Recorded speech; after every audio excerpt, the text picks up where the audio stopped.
Story 1. On the night of June 23, 1993, the officers closest to a crime scene had to undertake the unsanitary task of digging through trash. They had a penis to find, and it belonged to John Bobbitt. Lorena, his wife, had sliced it off while he was sleeping. It's been 31 years. John and Lorena are alive and well, and their story remains unforgettable. John and Lorena Bobbitt were a former American couple whose story kept the world shocked and amazed at the audacity of humans when pushed to the extreme. John Wayne Bobbitt married Lorena Gallo on June 18, 1989. John was born in New York and raised in Niagara Falls. Unfortunately, his father was out of the picture and he was taken away from his mother, who was a drug addict at the tender age of 3. He had 2 brothers, and with them he went to live with his aunt and uncle. John stated that he grew up in a large family and his aunt and uncle raised them to be religious. The family went to church every Sunday and John joined the party gladly. When John came of age, he enlisted in the Marines since many of his friends were doing the same. For John, there was no sense in being alone while all his friends were gone. So he found himself a new family, the U.S. Marines. On the other hand, Lorena was born in Ecuador in 1969 but raised in Venezuela. Undoubtedly, she started migrating early in life. As Lorena recounted in her Amazon documentary, she had watched a lot of American television as a child and it sold her the American dream. Her dreams came true when she migrated to America on a student visa. Lorena enrolled and studied at Northern Virginia Community College. John met Lorena at a Marine Corps officers' ball in 1988 while still serving in the Marine Corps. It does not matter if you have banished love at first sight into the pages of cheesy romance books. It happened for John and Lorena.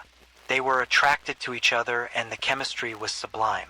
John described her as shy and didn't speak much English, but the chemistry was enough to start something. So that was what they did. They started dating each other. In 9 months, they were married. John Bobbitt married Lorena on June 18, 1989. According to an interview with 2020, the couple had different versions of how they got engaged. John claimed Lorena proposed to him in the presence of her mother. Lorena claimed the reverse was the case. Their wedding was a small one and officiated by a justice of peace. John adds that love or silly affection for one another had not rushed their wedding. They married quickly because Lorena's student visa would soon expire and she wanted to remain in America. It was her lifelong dream to live in America anyway, and who was John to deny her of such? This was one of the varying instances of their stories. According to Lorena, the abuse started right away after they got married. John has a contrary story. In his account, he did not harm, rape, or forcefully lay his hands on Lorena. He stuck to his story every time he was asked, and it was hard to pinpoint what was going on with the couple. John added that sometimes, when she started fighting him, he restrained her. He maintained his innocence and absolved himself of the assault claim made by Lorena with his testimony. Contrary to John's story, Lorena shared a version of her husband's assault. 1 month after their wedding, the couple were in a car when John started driving recklessly. Lorena was afraid for her life. Who wouldn't be? In her fear, she asked him to stop, placing her hands on the steering wheel. She intervened in a bid to straighten their route. It was at that moment that John, according to allegations levied against him, punched her for the first time. On June 22, 1993, John had suggested a divorce to Lorena, which upset her. Since she was still scared of him, she went to the police for help. The trip was in hopes of getting a protective order against John. The process took about 3 hours, but Lorena did not want to wait that long, so she left before she completed it. In the early hours of that evening, John went out drinking with his friend who had come to stay with him. When he returned home, he raped Lorena before he fell asleep. When he awoke, John said he had no memory or recall of what had transpired. He did not remember sex taking place between Lorena and himself, and the closest thing to a physical contact he vaguely remembered was petting, and that was it. On June 23, 1993, Lorena came home from work like any other day. John came home that night and raped her. It seemed the act was more customary than it was a one-time event. Afterwards, Lorena walked into the kitchen for a cup of water. There, among the kitchen utensils, was the knife that could give her breathing space from the instrument of torture her husband used to inflict pain on her. Lorena grabbed an 8-inch Jinsu carving knife she saw on the kitchen counter and walked into the bedroom with it. Lorena pulled back the sheets and severed John's member. Shortly after, Lorena left the apartment, got into a car, and drove away with the severed appendage in one of her hands. As she drove on, navigating the road with one hand on the wheel became too much work as the other hand held a severed member. She soon threw the shaft out of a window into a roadside field on Maplewood Drive.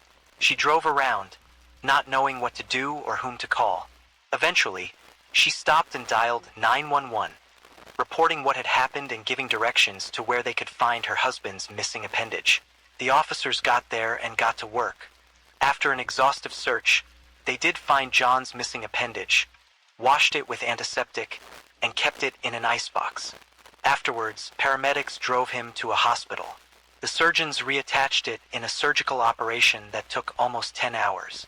The incident happened in the early hours of 1993, around 4 a.m. By nightfall, Lorena had been arrested by the police and charged with the crime of malicious wounding. She risked spending up to 20 years in prison if found guilty. When Lorena Bobbitt was arrested, she reportedly told the police, "He always has an orgasm, and he doesn't wait for me ever to have an orgasm. He's selfish." The conversation ensued with Detective Peter Wentz and was recorded on a tape recorder. Mary Grace O'Brien, the Assistant Commonwealth Attorney of Prince William County, who was prosecuting Lorena, read the recording transcript that was read at trial.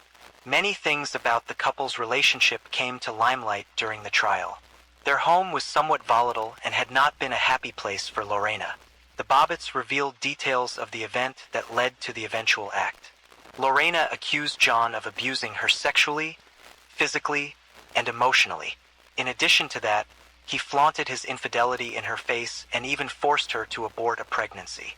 An expert witness had testified that John's threat imprisoned Lorena. "I will find you whether we are divorced or separated. Wherever I find you, I will have sex with you whenever I want to." The defense lawyer, Blair D. Howard, maintained that Lorena had acted in self-defense, coupled with temporary insanity. He stated that it was John's behavior and constant harassment that led to Lorena's snapping. She had been suffering from clinical depression. In addition to a truckload of post-traumatic stress disorder in the mix, one would likely have a mentally unstable person in their hands. The defense argued that John's perpetual abuse of his wife had caused everything. John denied all the allegations of abuse and harassment, but when Howard, the defense lawyer, cross-examined him, he found it hard to be consistent, conflicting his statement with known facts. In the course of the questioning, he weakened the prosecutor's case. In Lorena's testimony, there had been other rapes and physical battering on many occasions before the evening of the incident. She revealed that their finances were unstable, and John had not only stolen her earnings, but also spent the proceeds.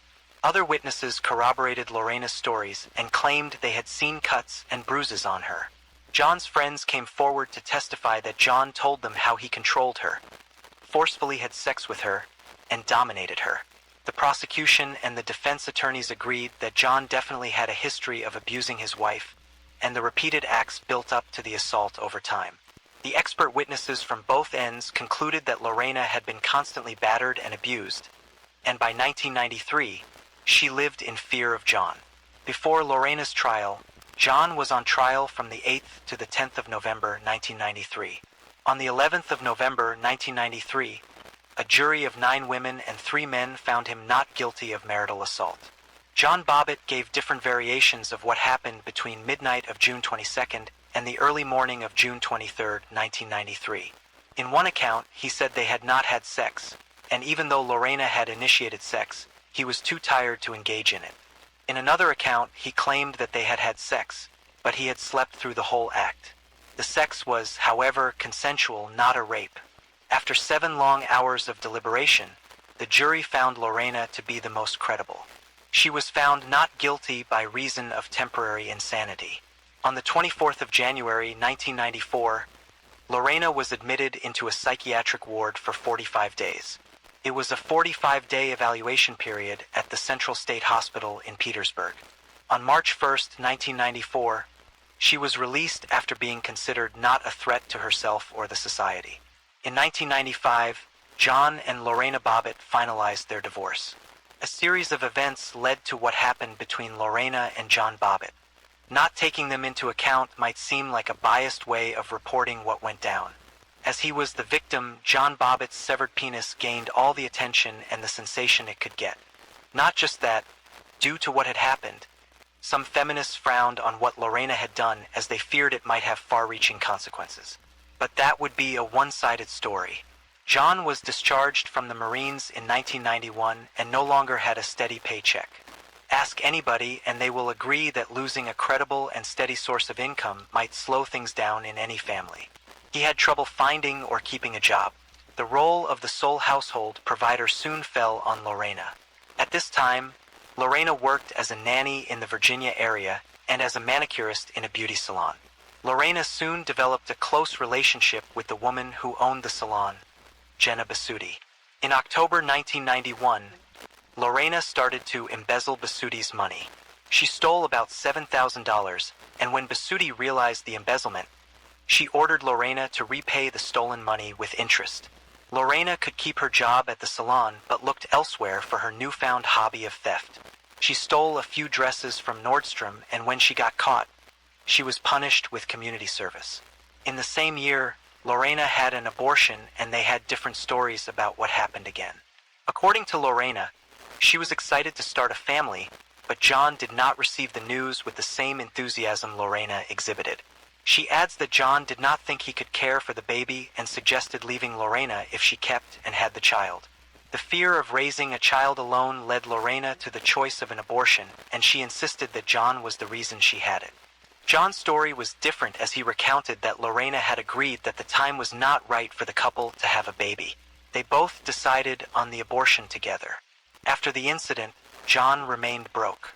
To generate money, he tried to form a band called the Severed Parts to pay his mounting legal and medical bills. The band was not a success and it failed to generate money. In September 1994, John appeared in an adult film, John Wayne Bobbitt Uncut. After the trial, John Bobbitt moved to Las Vegas where he met Ron Jeremy. In an interview he had with Vanity Fair, John opened up about the adult film. A porno seemed like the best way to show my penis worked, only it wasn't all the way healed yet. I realize now that that was the point. The movie had not yet premiered when charges were brought against John by his new girlfriend Christina Elliott. He was found guilty of misdemeanor and domestic battery charges. He served 12 days out of the 15-day sentence a judge handed him.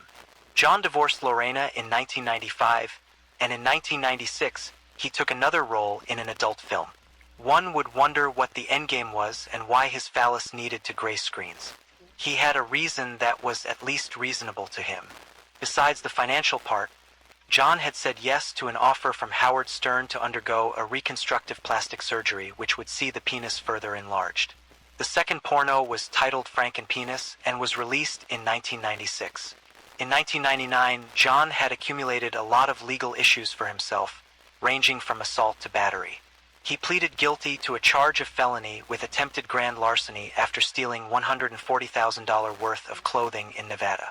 In the same year, a court found him guilty of harassing an ex-girlfriend named Desiree A. Luz. In 2002, he was charged afresh with battering his third wife, Joanna Farrell. He was found not guilty and was acquitted. Lorena resorted to keeping a low profile after the trial. To achieve that, she reverted to the use of her maiden name, Gallo. In October 1996, she visited Ecuador, the place of her birth, and had an official dinner with the current president, Abdallah Bucaram. The unlikely couple then baptized a child together as a godfather and a godmother. Their relationship sparked controversy in the media. The president was even criticized for having dinner with Lorena. In 1997, Lorena was in the news again after she was charged with assault against her mother. Reports had it that she punched the woman Elvia Gallo while they watched television. Lorena was soon acquitted of the charge and her mother remained with her. Lorena Gallo returned to the community college and found Dave Bellinger. The two became lovers in the late 90s and have since been together. Though they are unmarried, They have one daughter named Olivier together. Their decision to stay unmarried is speculated to be fear for marriages on Lorena's part, as her first marriage had not worked. In 2007, Lorena Gallo started a foundation aimed at helping women who were in abusive relationships. Her foundation was called Lorena's Red Wagon Foundation, a non-profit organization that helps survivors of domestic abuse. Lorena and John were never seen together in public, at least not until 2009, when they made their first and only joint television appearance. All through their trial, before, during, and after, the couple took interviews but separately, never together. That changed in 2009 when The Insider brought them together. In the interview, Lorena told John, "You drove me crazy. You drove me insane. No woman should go through what I went through." In 2019, a docuseries titled Lorena premiered on Amazon and reignited conversations around the incident involving Lorena Bobbitt, her claims of domestic abuse and marital rape. Back in the 1990s, the Bobbitts were the talk of the time and the opening line for every comedian in the country. It definitely would have a different reaction today. In an interview with Olivia B. Waxman, Lorena Gallo opens up about how she felt about her case in the media reports. She said, "It was sad because they were more concerned about ratings than anything. They were more concerned about his penis instead of domestic violence. They missed the whole concept of domestic violence and abuse against women by a mile." She continued, "This is a very important issue that's going on, and you're more concerned about the man who lost his penis. The whole country was divided into women and men. Unfortunately, we're still in a patriarchal society. It's a man's world that hasn't changed much." She further lamented how the new generation knew nothing about the story and how it went down. She disclosed that there was a history that preceded what happened. She further spoke on how she guided the detectives and police officers to where she had dumped her former husband's member. According to her, her help in finding her ex-husband's member depicted that she was not vindictive and that the incident was not out of spite. She declared that if she had done it with bad intentions, she would have replied to them with unconcern. Aside from the TV show where they had met in 2009, very little is said by John Wayne Bobbitt about the incident. He admits he still harbors feelings towards Lorena, but they hardly see each other. "I loved the woman she was," John said in an interview. With all indications, he had moved on from the incident, and even though the incident had made him famous and featured in 2 adult films, it seemed there was no staying out of trouble for John Bobbitt. While his former partner now has a foundation for women who are survivors of domestic abuse, Bobbitt, as of 2019, was reported as living in North Las Vegas and searching for treasures hidden in the Rockies by Forrest Fenn, according to Vanity Fair. In the August 2018 issue of Vanity Fair, John stated he was paying his bills from the settlement he received from a car crash he suffered in 2014. He also told the magazine that he had a penile reduction surgery in 2016 in a bid to reverse the cosmetic work he had undergone in earlier years. John still maintains his innocence. According to what the New York Times reported, he said, "Gallo was never abused. She was the abuser, and she cut off my penis because I was going to leave her." The story of Lorena and John Bobbitt happened at a time when patriarchy was still rife and marital rape was just starting to have laws against it in the 50 states of the United States. Lorena was inspired by her own story and the incident, yet she feels sad about the big picture which the sensationalist media of the time ensured people missed. In a way, John's genitals gained more popularity than the underlying condition that caused it to start with, which was domestic violence and abuse. From t-shirts to commercials, the term Bobbittize was everywhere. Today, her story may have taken a different turn. The media and general public would have addressed Lorena's part more than it was in 1994. There is no doubt that the system that empowers men because they have phallus is what Lorena Gallo wants to stop with her foundation, as she thinks women deserve to be heard and helped. Amy Chozick, in her interview with Lorena Gallo, described her as being straightforward and open. "I know I'm still Lorena Bobbitt.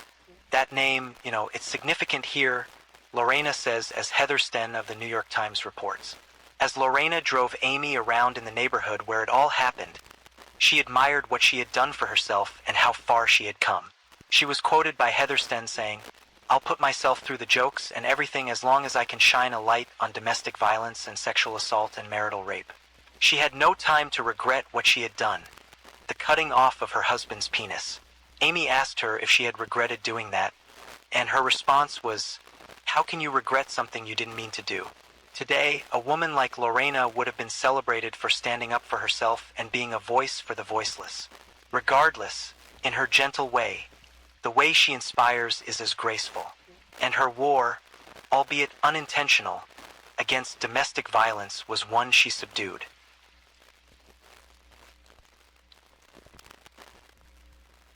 Story 2. On the 17th of April, 2017, Russell Shown, a caretaker who lived along a logging road in Alsea, Oregon, was taking a walk. He spotted what looked like a person in the forest. Initially, he thought it was a prank some silly youth had staged. He reached down and touched the hand of the body to confirm. It was a person, a dead one. He hurried to a convenience store nearby to alert the police. The body Russell had found turned out to be Anna Repkina, a native of Moscow, over 5,000 miles away from home, decorated with candy wrappers, cigarette cartons, fast food bags, and KFC receipts. The 27-year-old was sporting a single gunshot wound to the back of the head. The police wondered how this young Russian woman ended up dead and discarded in the United States. The circumstances surrounding the death of 27-year-old Anna was quite saddening. The young woman had boldly followed her heart. She had chased after what she wanted, but she ended up losing her life.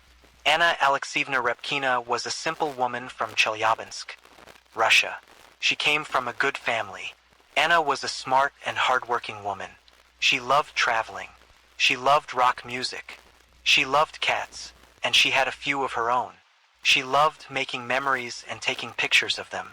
Anna loved love, and she wanted to be loved. She wanted to get married, have kids, and build a home. When asked, people could not seem to forget Anna's sense of humor. Anna was a delight to be around. In 2016, Anna got dumped, and her fragile heart was broken. Her high school sweetheart, whom she had dated for 7 years, broke up with her. Affectionate Anna, being affectionate Anna, wasn't going to wallow around and give up on her dreams. She was going to find her Prince Charming, and she was going to live happily ever after. Online dating was all the rage, so she signed up for some sites. Anna soon matched with someone on a Russian dating site, and he was everything she had hoped for. Anna's prince was William Hargrove, a 26-year-old Oregonian who worked as a bouncer and a mechanic. He loved everything Russian. Most of all, he loved Anna, too. William was kind to Anna. He complimented her often. He was far away, but he did his best to be present when she needed him. William's friends had described him as a funny, charismatic, passionate, and likable jokester. He was a goal-getter, and he encouraged everyone around him to chase after what they believed. His former roommate said William had a way with words and could easily get himself in or out of anything.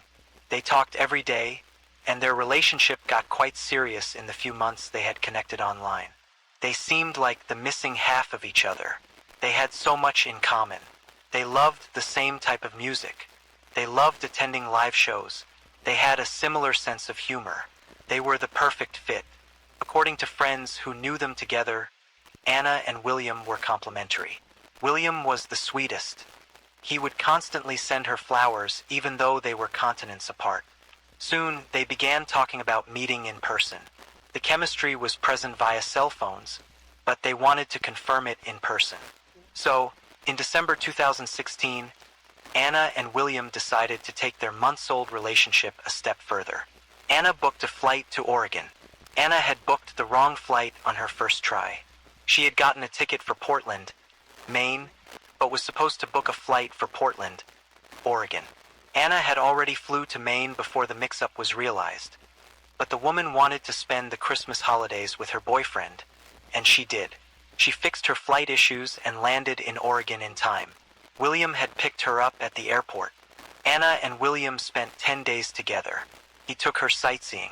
They went to the seaside, played in the snow, and cuddled by the fire. He also introduced her to his friends, screamed Happy New Year together, and kissed when the clock hit 12. They were locked in. It was the best Christmas a girl could have. At the end of Anna's 10-day visit, William proposed with his grandmother's emerald ring, and Anna said yes. Anna Repkina and William Hargrove were engaged. William had swiped right on Anna. He had her visit him in another country for 10 days. He introduced her to his friends. He swept her off her feet. He proposed. He was engaged. Another thing William did was two-time Anna. Turns out William had been seeing his landlady, 33-year-old Michelle Chavez. William rented a spare room in Michelle's home and apparently owned a lot in her heart. Michelle was married with 2 kids, but that didn't stop their love boat from sailing. In fact, the boat has been at sea for over a year. When Anna came to visit, she had met her competition under the guise of her boyfriend-turned-fiancé's landlady. Michelle had been understanding that her boyfriend had brought his girlfriend to her home. Maybe because she thought William wasn't ever leaving her. Maybe because she thought Anna was as unimportant as her own husband. Whatever the reason, she didn't blow their cover. It wasn't very clear to the prosecution and the public what Michelle's husband's stand was with all of this, until she found out about the engagement ring. Anna flew back to Russia, a happy camper. The newly engaged woman posted a picture of her ringed finger on Facebook. The algorithm did its thing and brought the post to Michelle's homepage. Michelle wasn't just angry that her boyfriend was engaged to another woman. Michelle had plans to leave her husband for William. She promised to. To solidify that promise, she took off her wedding ring and handed it to William. Her wedding ring was awfully similar to Anna's engagement ring. In fact, it was the same ring. William had recycled her wedding ring. Michelle expressed her anger to her boyfriend, and he assured and reassured her. Anna was nothing to him, and he was going to break the engagement. On the 1st of March, 2017, Anna returned to Oregon with her wedding dress and a suitcase. She had dropped her resignation letter at work and was ready to be with her fiancé, William, forever. Michelle didn't like this. Anna's mother, Yelena, had later expressed her worry about her daughter moving to the other side of the globe. She was unsure about William, a man her daughter barely knew. Yelena thought Anna was rushing things, but Anna said she was in love. Why should she wait? Yelena let her go. Michelle, after realizing Anna's visit was not a visit, grew increasingly infuriated. She asked William to find another place to stay as the engaged couple cannot remain under her roof. William obliged. He moved out of Michelle's home and rented an apartment for him and Anna. But he never stopped seeing Michelle. He would sneak out of his new home to go see her. He kept reassuring her of his commitment to her and Anna's nothingness. Michelle was concerned about how serious Anna and William were getting, so she took matters into her own hands. Michelle contacted Anna via Facebook one day and told her everything that had been going on. Anna reported everything Michelle had told her to William. William dismissed it as Michelle being a jealous ex. She believed him. The couple were going to live their life ignoring Michelle's jealousy. To start with, they booked the 23rd of March as their wedding date. They were going to get married by the sea. Anna put on the wedding dress she had brought with her from Russia, and off they went to their beach wedding. The officiant never showed up. After waiting for what seemed like an eternity, they went back home. They planned on trying to get married again sometime in April. There's surveillance footage of them getting food at a McDonald's drive-thru on that date. Anna was seated on the passenger side in her wedding dress. The officiant was ill. Well, he wasn't, but that was the story William fed to Anna, and she believed him. William kept insisting that Anna was unimportant. He wasn't in love with Anna. He had made it clear to her that he wasn't, but she just wouldn't budge. Michelle was getting tired of it. So on the 15th of April, Michelle put her foot down. William had to make a choice. It was her or Anna. He couldn't eat his cake and have it anymore. Michelle also insisted that if Anna wasn't gone by Thursday the 20th, she was going to build a snowman. To build a snowman referred to killing a person and hiding the body in a snowman, a place that is always cold and snow never melts, so the body is never found. After Michelle made herself clear to William, she suddenly couldn't reach him anymore. She assumed that he made his choice, Anna. She left him voicemails trying to communicate her feelings. The next day, Sunday the 16th of April, William called Michelle to let her know he was a free man. He and Anna had ended it. It was a messy breakup, but she was currently on her way back to Russia. William had hit a deer with his car and was struck at the Alcee Mercantile, so he asked Michelle to come meet him at the store. This was on Easter Sunday, and Michelle was at a family gathering, but they had to celebrate, so Michelle left her family's house and drove to him. They celebrated their sturdy relationship by having sex in William's car. On the 17th of April, Anna was found in the forest. At the beginning of the investigation of Anna's death, investigators didn't even know who she was. There was no means of identification around her, and she had only been in the state for a little over a month. There was no murder weapon, only scraps of trash. However, in the array of rubbish was a clear plastic bag. The bag contained a KFC receipt, an empty Pepsi cup, and a KFC chicken paper bag. The biggest clue to solving the case was the KFC receipt. The receipt found on the scene had a date, time, and debit card number. The debit card was linked to Kevin Thomas. Investigators tracked down Kevin Thomas, and it turned out Kevin was William's best friend. Upon questioning Kevin, he described his close relationship with William and how he was getting to know Anna. Kevin revealed a friendship tradition between him and William where they went to KFC for lunch every Friday. That receipt was from a purchase about a week before his questioning. The garbage we found was, I think, something you bought last week from KFC. Okay, do you know about that? Yeah, me and my brother go to KFC on Fridays. What's your brother's name? Kevin? Will Hargrove. Kevin had paid with his credit card, and William had paid in cash. Kevin had been the one to blow the whistle on what he called William's complicated relationship situation. The investigation of Anna's death was the only reason William's double timing had ever come to light. Kevin had also mentioned in his interview that William had borrowed his shotgun. The police asked to see the weapon, but according to Kevin, William had not returned it. When further questioned, Kevin further stated that William had said he wanted to borrow the shotgun, go up to the woods, and blow off some steam in that order. After getting Kevin's statement, the police had both their eyes on William and Michelle. From the day Anna died, Will had begun to act out of character and not to mention suspicious. Mr. William Hargrove took money out of his late fiancée's bank account. The bereaved had paid off his close-to-cancellation cash insurance. He was also caught on surveillance cameras in stores where he had gone in to buy cigars and Star Wars Legos. He had even told his best friend, Kevin, that he was spending money he shouldn't to make himself feel better. He added a little more weight to the strange scale. William started researching time travel. He was texting strangers on social media platforms like WhatsApp on how to time travel.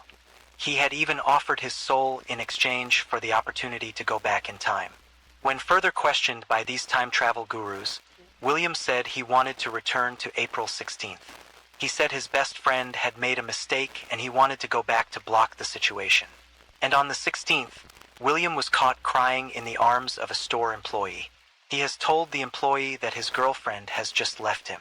William had moved back to Michelle's home. He got picked up by the police and was questioned. To begin with, they had asked William about his whereabouts on the 16th of April. William claimed to have been out on a drive with Michelle. However, when asked about his relationship with Anna, William claimed not to have any relationship with her. He told the police that he met her downtown in Corvallis while on a walk. According to William, he and Anna had gone on 2 dates, but he had made it clear to her that it wasn't going to work out between them. That ended their romantic relationship. The last time William saw Anna was in the middle of March. He had also mentioned that Anna, out of delusion, had posted their engagement on Facebook.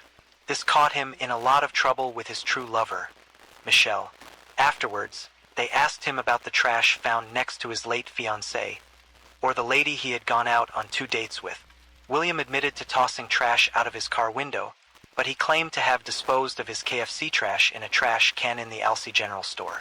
The distance between the Alsea General Store and the logging road was about 40 miles. The investigators were not buying his story. Lieutenant Chris Duffett, one of the investigators in the room trying to apply pressure, immediately told William that his trash had been found in another location next to a murder victim. William initially acted surprised and heartbroken by this revelation. He couldn't believe he was being questioned about murder. The next minute, he requested a lawyer. William Hargrove was arrested for the murder of his fiancée, Anna Repkina, on the 19th of April, 2 days after her body was found. After William's arrest, Michelle was also picked up for questioning. When asked about her whereabouts on the 16th of April, Michelle, as rehearsed, said she and William had spent the day together. William had picked her up at her mother's house, and they had gone on a drive or something. After some time passed, she changed her story. She admitted that she had previously lied. Her new story was that she and William were supposed to be together. He was supposed to call her, then come pick her up, but he never called nor showed up. Later on in her questioning, the police revealed that her boyfriend of a year and a half was presently in their custody for murder. Michelle's response was okay. The skeptical investigator pointed this oddness out, and her emotions found their way out. She whimpered and blamed her former reaction on numbness from shock. William Hargrove was being indicted for murder, identity theft, and 2 counts of theft in June 2018, and the trial began in October 2019. The prosecution wanted the entire book thrown at William for every charge, but the defense wanted the book flipped. They maintained that William was innocent, and Melissa, the burnt lover, was the real culprit. The prosecution's argument was strong and backed with evidence, and points at his motive in guilt. William had a second lover on his neck asking him to choose. There was proof of William and Anna driving that Alston together. William's cell phone pinged at 4:30 p.m. along the logging road on the day Anna was killed. The shotgun Anna had been executed with was found in his car, and his fingerprints were the only ones on the weapon. William, who claimed not to have anything to do with Anna, was going shopping with her money. He was paying off his car insurance with her card. He had even been caught at an ATM making withdrawals with Anna's card. William had driven up to the forest with Anna. He had gotten her out of the car, shot her with his shotgun in execution style. He did this because he was making a choice between Anna and Michelle. This was the prosecution's stance. The defense, however, maintained their client's innocence. Melissa had done it. Melissa had threatened to build a snowman with Anna. Melissa's cell phone had been caught along the logging road a few weeks before Anna was killed. She had to have gone to scout the environment. Also, upon searching Melissa's house, Anna's cell phone was found with her. Melissa was not charged with any crimes, and she took to the witness stand as a witness for the prosecution. Melissa testified about how she had met William, as well as the dynamics of their relationship. She worked as a late-night cab driver, and her husband was an instructor in the Oregon State University. Their marriage was loveless. One night, she met William at the bar where he worked. He had sparked her interest. With her husband's permission, she began a relationship with William, and they only knitted closer as time went by. They grew so close that he rented a room in her house just to be even closer. William and Melissa's relationship, like her marriage, was open. So, when Anna first came into the picture, she couldn't be bothered. However, by her second visit, which looked like it was going to be permanent, Melissa couldn't take it, especially with seeing her own wedding ring on Anna's finger. She had indeed given him an ultimatum, but she had no hand in William hurting Anna. She said she never meant for Anna to get hurt, or worse, lose her life. Melissa went on to clear herself of the defense's allegations. The building a snowman threat was a joke. It may have been a bit extreme, but it was a family joke. Her cell phone was rightly caught in the forest, but William had driven her there. She had no idea why he did so or what he was planning. Lastly, William had given her Anna's cell phone the day before he was called in for questioning. He was her man, so naturally she held onto it for him. Melissa's testimony went on for 14 hours. Besides Melissa, about 70 other people testified. This included Anna's mother, William's best friend and roommate, some members of Melissa's family, and so on. Melissa truly did face a lot of scrutiny with the case, especially in her hometown in Oregon. She was picked on and torn apart by the natives. At a point, she had even attempted suicide, but it was unsuccessful. The prosecutor did commend Melissa's effort to try to do the right thing. The prosecutor called Melissa's act tough, super tough. After about a month of showing up in court, the judge asked the jury for a verdict. The deliberation took less than 3 hours. Regardless of the defense's efforts, Anna's death couldn't be pinned on Michelle. Nothing tied her to the scene, unlike William. There was no forensic evidence of her at the scene or on the weapon. Michelle had truly been celebrating Easter at her mother's house, and there were several witnesses to corroborate her story. William maintained his not guilty plea, but in light of strong impenetrable evidence, William Hargrove was found guilty of every charge and was sentenced to life in prison with the possibility of parole in 25 years. His attorney, however, made it clear that they would be filing for an appeal. The jurors of Anna's case were reported to have formed a strong and unique bond in the little time of the case trial. After the trial, the ladies and gentlemen of the jury erected a cross on the logging trail where Anna was killed and found in memory of her. Anna would be remembered as a young, brave woman who left her home in Russia with the hopes of building one in the United States. Anna loved, and she put herself out there to be loved. She was loved alive, and she is loved after.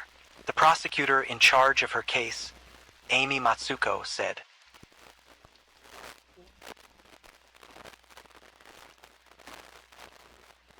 Story 3. Alexandria Allie Costiel, born on September 11, 1997, in St. Louis, Missouri, was the cherished daughter of Cindy and Keith. She had a brother, Andrew. Allie's contagious smile and warm personality instantly drew people to her. Her infectious joy and ability to make everyone around her feel comfortable made her a beloved figure in her community. Allie's bubbly nature was a characteristic that stood out from an early age. She possessed an innate ability to make people smile and brought a sense of happiness wherever she went. Whether she was playing with friends, interacting with classmates, or spending time with her family, Allie's positive energy was infectious. Due to her friendly nature, Allie could connect with people from all walks of life. Allie was never hesitant to strike up a conversation with someone she had never met before. In addition to her charming personality, Allie was known for her unwavering kindness and compassion. She was always willing to lend a helping hand or offer a listening ear to those in need. Allie attended Lindbergh High School, where she ran track and cheered. At Lindbergh High School, Allie met her best friend, Maddie Norris, and they formed an unbreakable bond. Their friendship went beyond that of mere acquaintances. They became sisters. They shared an unwavering trust and a deep emotional connection. Allie and Maddie had a zest for life and constantly sought new experiences and adventures. Together they tackled challenges, laughed, and created memories that would last a lifetime. Another one of their favorite activities was spending lazy afternoons lounging on the couch, engrossed in a chick flick. Their favorite go-to movie was Legally Blonde, which they would watch repeatedly, each time finding something new to laugh at and enjoy. The light-hearted humor and relatable characters provided them with endless entertainment. When Allie obtained her driver's license, she and Maddie discovered the joy of the open road. They would often take to Allie's convertible with the top down and cruise through town, feeling the wind in their hair and the warm summer air on their skin. As their senior year approached, Allie was without a date for the upcoming prom. Although a few boys had asked her out, she hadn't been in a relationship or had a serious boyfriend. Feeling disappointed, she considered skipping the event altogether. However, Maddie made a plan. Maddie knew how much Allie wanted to attend prom and was determined to make things right. Without hesitation, she offered to accompany Allie as her date. Allie, touched by her friend's selflessness, readily accepted Maddie's offer. She wore a beautiful red dress that night. After Allie graduated from high school, she eagerly enrolled in the University of Mississippi, also known as Ole Miss in Oxford, Mississippi. Ole Miss had always been Allie's dream school, and she had eagerly looked forward to attending it. What attracted Allie to Ole Miss was its large size and thriving community. As a sports fan, she particularly appreciated the college's strong football program, known for its rich tradition and community spirit. In the fall of 2006, Allie began her freshman year at the university, majoring in marketing and business. While Ole Miss boasted numerous attributes, one specific element drew Allie to the school. She had long dreamed of meeting a Southern boy, marrying him, and having children. To her, the grounds of Ole Miss offered the perfect setting for meeting her future partner. As Allie embarked on this new chapter in her life, she embraced the opportunities that Ole Miss presented. Ole Miss's size and sense of community allowed her to interact with diverse people. The vibrant campus atmosphere fostered a sense of camaraderie and belonging, and Allie eagerly participated in various events and activities the university had to offer. During her time at Ole Miss, Allie decided to join a sorority. Allie was a founding member of her sorority, Alpha Phi. Furthermore, Allie was the president of the Ole Miss Golf Club. In addition to academics, Allie embraced Ole Miss's rich traditions, such as the university's mascot, the Ole Miss Rebels. Attending Ole Miss proved to be a time of growth and friendship for Allie. Her friendly and kind nature made connecting with others easy, and her presence on campus quickly made her a recognizable face. One of Allie's college friends, Morgan Hull, was particularly impressed by her ability to maneuver furniture in her dorm room on the first day of freshman year. Despite being small, Allie displayed remarkable strength and determination, leaving Morgan in awe. While at a party on campus at Ole Miss, Allie met another friend, Eliza Brick. They hit it off instantly from the moment they met, as if they'd known each other for years. The connection was so strong that it seemed as if Allie and Eliza were destined to be friends. Sunsets had always captivated Allie's attention. There was something mesmerizing about the changing colors of the sky as the sun descended toward the horizon. Of all the colors that made up a sunset, pink held a special place in Allie's heart. It was not only her favorite color, but also one that made her feel calm and peaceful. There was something about the soft, delicate hues of pink that reminded her of the tranquility and beauty of nature. Allie's love for sunsets was so strong that she made it her mission to capture as many stunning shots of this natural phenomenon as possible. She was determined to share her appreciation for the beauty that surrounded her with the rest of the world. So Allie created an Instagram account dedicated to showcasing her collection of sunset photos. While Allie was out one night at a bar downtown Oxford, she met a boy named Brandon Thiesfeld from Fort Worth, Texas. Allie was immediately drawn to Brandon, thinking he was cute, and developed a crush on him. She invited him to many of her sorority dances. As time went on, Allie's feelings for Brandon grew stronger. Brandon was born into a loving and Christian family. He had a privileged upbringing, as his father was a prominent doctor in Fort Worth. Growing up, Brandon had a typical Texan childhood. His favorite activities included hunting, fishing, and soccer. If an activity involved the outdoors, Brandon was eager to participate. During one school break, Maddie Norris, Allie's best friend from St. Louis, Missouri, came to visit Allie in Oxford, Mississippi. Maddie was eager to meet Brandon, as Allie constantly gushed about him.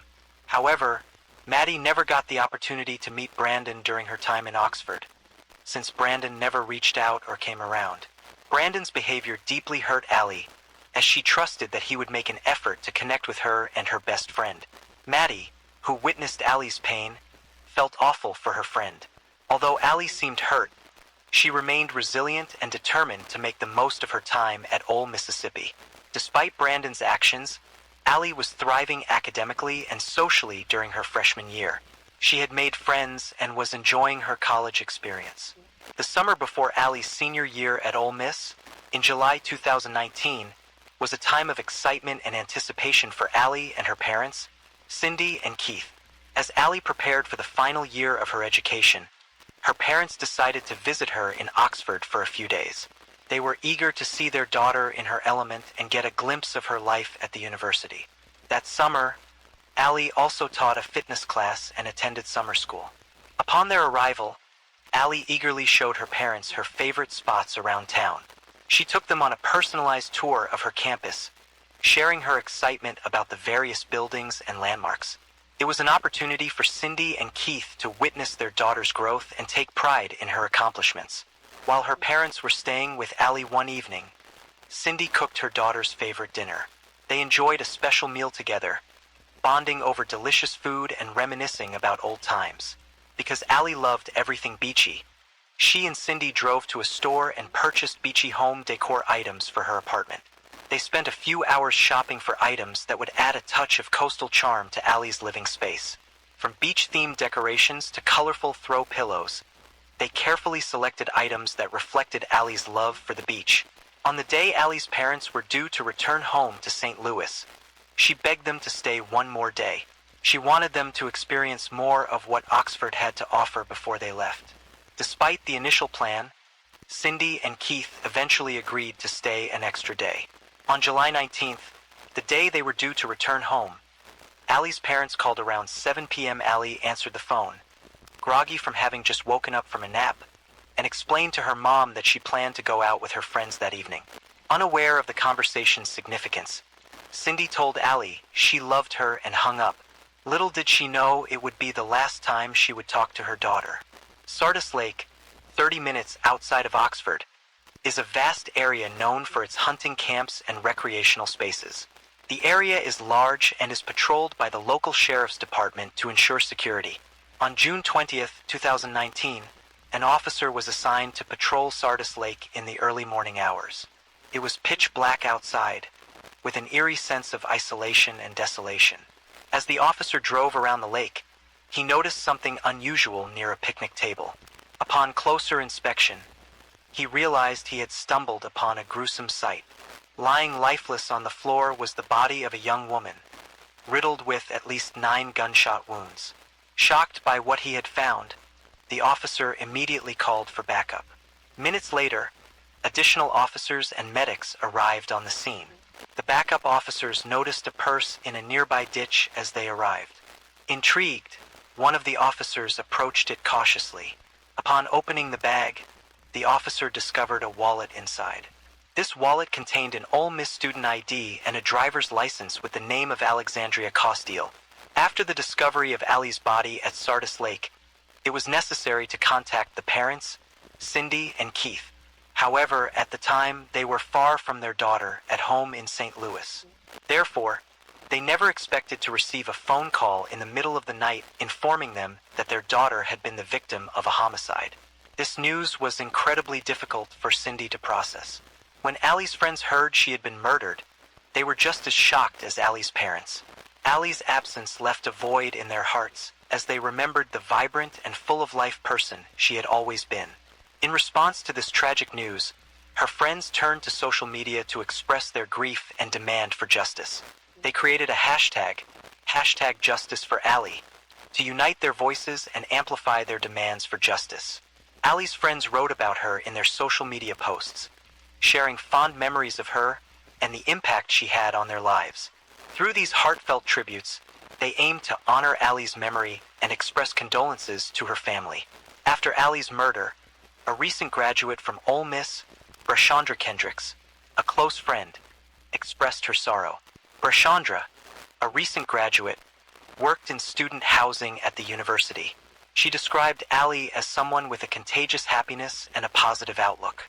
According to Brashandra, Allie always wore a big smile, reflecting her bright spirit. Brashandra met Allie while working as a community desk assistant in Crosby Hall, the largest residence hall on campus. Whenever Brashandra was stationed there, Allie would stop by and say hello. Brashandra said Allie was a sweet girl, living her life to the fullest and enjoying every moment. Allie's sorority released a statement after her murder, expressing their shock and sadness at the loss of one of their members. Alpha Phi sorority said they were grieving the loss of Allie Costile, and they sent their deepest sympathies to her family during this incredibly difficult time. The sorority stated that they hoped for solace for the Alpha Phi sisters. Anna Pachow, a close friend of Allie from Ole Miss, recently posted on her Facebook page expressing her heartfelt condolences for the loss of her friend. Describing Allie as the most genuine and uplifting person she had ever known, Anna emphasized the impact she had on the lives of those fortunate enough to have met her. A member of the Lindbergh High School cheerleading squad, Emily Groh, took to Twitter to express her shock and sadness at Allie's murder. She described their time together on the cheerleading squad as an honor, and emphasized how brightly Allie shone with her positive attitude. Emily expressed her regret at not having had the opportunity to get to know Allie better. At the crime scene at Sardis Lake, where Allie's body was discovered, crime scene investigators stumbled upon several cans of White Claw seltzer and 11.40 caliber shell casings scattered on the ground. A ballistic expert was called to analyze the scene and determine what happened. The expert's analysis revealed that whoever had killed Allie had been sitting opposite her on the picnic table benches when they fired the first shot. However, after firing the first shot, the shooters stood up and began to circle the table, getting closer to Allie as they went. With every step closer to Allie, the expert theorized the shooter fired at her. One of the rounds fired by the shooter missed its target and got stuck in the wooden picnic table. Crime scene investigators searched Allie's apartment, hoping to uncover any evidence that could help in identifying and apprehending her murderer. One of the items discovered during the investigation was Allie's Apple Watch. However, despite this discovery, the police were unable to locate Allie's phone at the crime scene or her apartment. Curiously, however, some of her messages from the night before her murder inexplicably synced with her watch. As investigators delved into the content of these messages, they discovered that Allie had been engaged in lengthy conversations with Brandon Thiesfeld. It became apparent from the messages that Allie and Brandon had plans to meet up. The detective assigned to Allie's homicide case decided to reach out to Brandon early on Sunday, the day after Allie's murder. He requested an interview and asked Brandon to meet him at the police station. Brandon told the detective he could not meet that day, but offered to meet the detective the following morning at 8:30 a.m. However, 8:30 a.m. arrived on Monday and Brandon failed to show up for the scheduled interview. After Brandon did not show up for his interview at the police station regarding Allie's murder, the police started to track his cell phone. The data from Brandon's cell phone showed he was headed on Interstate 55, driving toward Memphis. Because it appeared to the police that Brandon was fleeing, they secured an arrest warrant and sent out a bolo for his vehicle. Brandon's car had a unique tag, "Take It," so his truck was easily identifiable. 2 hours after the bolo on Brandon was released, the Memphis Fugitive Task Force spotted his car at a gas station. Brandon was sitting in the car at a gas pump. Agents from the task force were able to take Brandon into custody and alerted the police in Mississippi. Investigators searched Brandon's vehicle and found a .40 caliber gun. Furthermore, when Brandon stepped out of his car, there was blood on his clothing.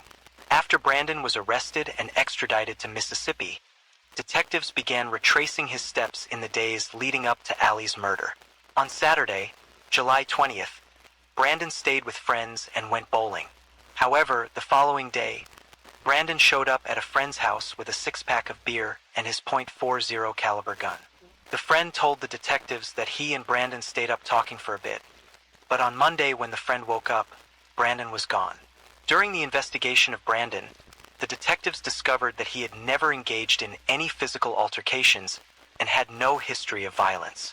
The detectives also gathered information from Brandon's friends and Allie's loved ones, who revealed that the couple first met at a local bar in Oxford during their freshman year and started casually dating. However, things took a turn for the worse during their sophomore year. Allie's loved ones noticed a change in her attitude towards the relationship, indicating that she appeared more interested in it than Brandon.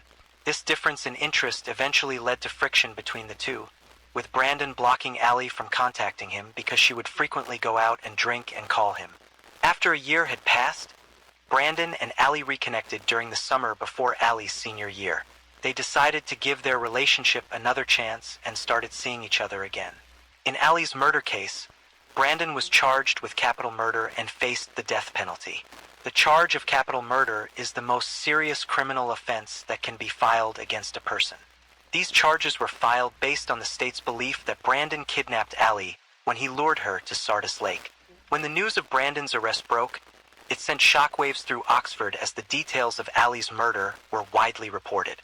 Brandon's arrest triggered a frenzy of speculation and rumors, with community members exchanging theories. Reporters flocked to the town, seeking interviews and information from those closest to Allie and Brandon. This media attention brought positive and negative attention to Oxford, as outsiders looked on with fascination and concern.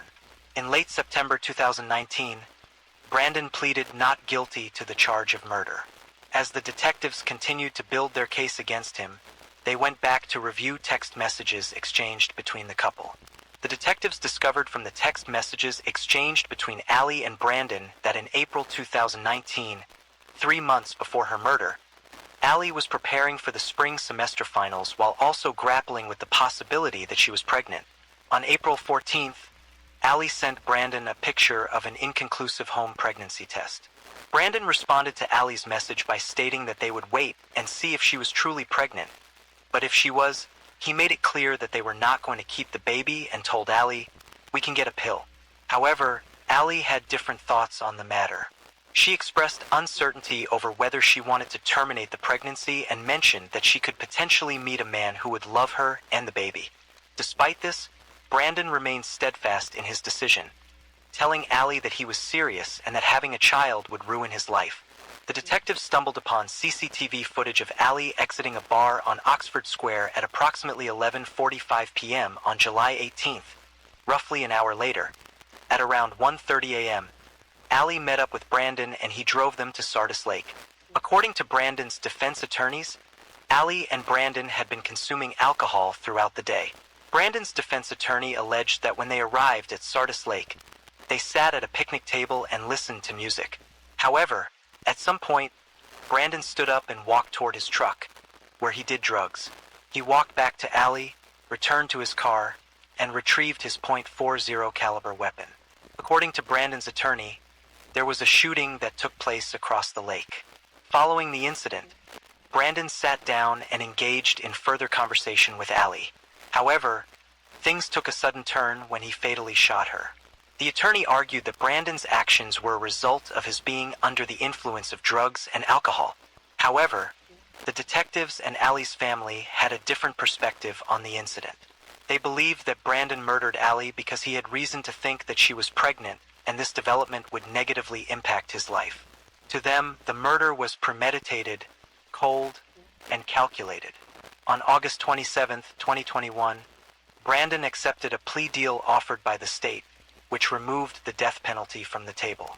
Under the agreement, Brandon pleaded guilty to first-degree murder and was sentenced to life without parole. Allie's friends and family gathered in the courtroom to show their support. They wore pink, which was Allie's favorite color.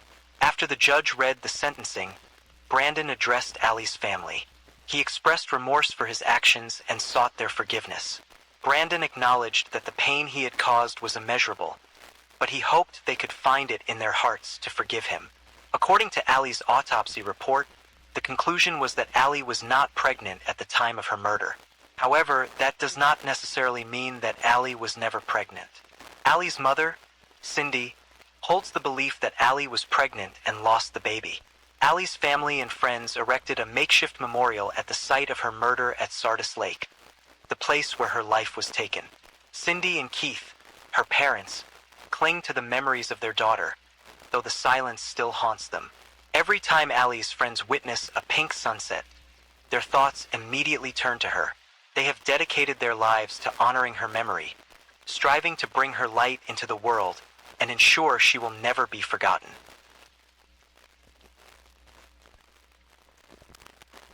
Story 4. Diana Lovejoy and Greg Mulvihill met in 2005 through an online dating site. Because they both lived far away from their families, they quickly bonded, and soon after meeting, their relationship became serious. They moved in together and lived in San Diego. Growing up, Diana had a passion for athletics and fitness. She played sports in high school, and as she grew older, she became a competitive triathlete. Fitness and the outdoors played a significant role in Diana and Greg's relationship, as they both shared a love for being in the fresh air.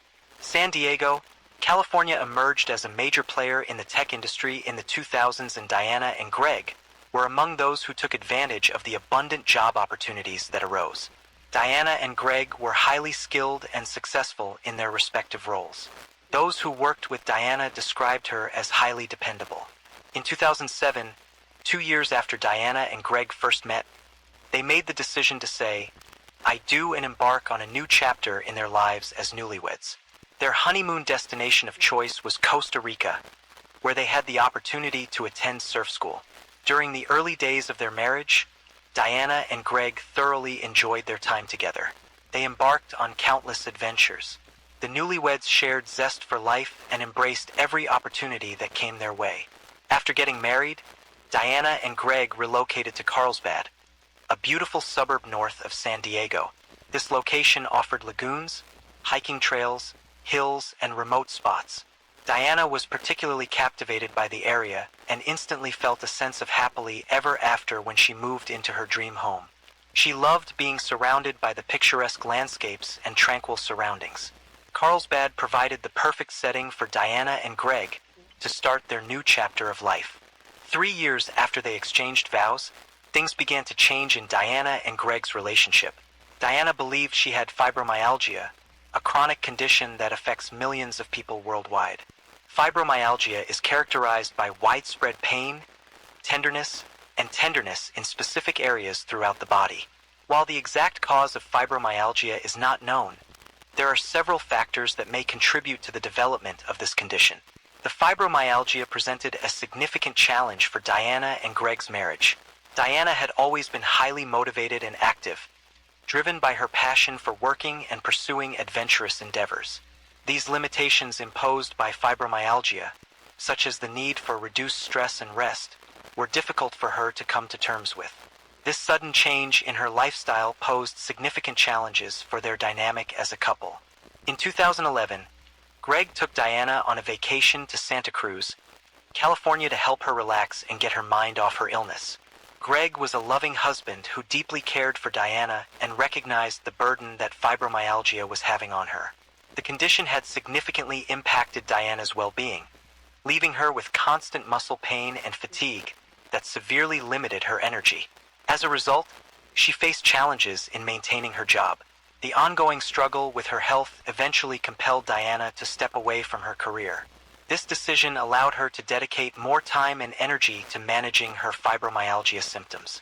Diana began spending more and more time at home in Carlsbad. There was nothing more Diana desired in life than to be a mother. She wanted to love a child and raise them to be confident and happy. Diana and Greg tried for years to have a baby. Unfortunately, Diana had several miscarriages. Losing these pregnancies was hard on Diana, not only physically but emotionally. Even though Diana didn't have children, she did have 2 cats, Lanny and Turtle, who she loved very much. One day, Turtle became ill and passed away. To help Diana through this time, Greg adopted a kitten for her. She named the cat Taffy. Greg's gift helped Diana immensely. After years of unsuccessful attempts to conceive, Diana was shocked to discover she was pregnant. Greg was overjoyed and couldn't wait to become a father. Diana shared the same sentiment, as she felt her dream of becoming a mother was gradually becoming a reality. In September 2012, Diana gave birth to a baby boy. Greg took time off work to bond with the baby after he was born. Being a father was something that Greg truly enjoyed. He cherished every moment he got to spend with his son. Diana was always concerned for her son, wanting him to be healthy and happy. However, as time went on, she began to suspect that her son might suffer from a similar illness to fibromyalgia that she had. Greg firmly believed his son was healthy and saw no need for concern. Even though Diana and Greg had different thoughts on their son's health, Diana remained steadfast in her conviction that their son struggled with an illness. She began conducting extensive research and discovered a drug called guaifenesin, similar to Mucinex, and commonly used to treat chest infections. Some people had claimed that this medication could help alleviate the symptoms of fibromyalgia. Upon learning about guaifenesin, Diana was determined to administer high doses of it to her son. However, Greg strongly opposed this idea, fearing that her attempts to medicate their son were unnecessary. The disagreement between Diana and Greg regarding their approach to their son's health care gave rise to rising tensions between them as a marriage. The stress and tension in Diana and Greg's marriage intensified when Greg sustained a shoulder injury, which forced him to leave his job. Because Greg was no longer employed, there was a decrease in money coming into the household. With this financial challenge, Diana decided to take a sales job to supplement the household income. She also attempted to generate revenue through online cooking videos, with Greg handling the camera duties. Unfortunately, this effort did not yield the desired results.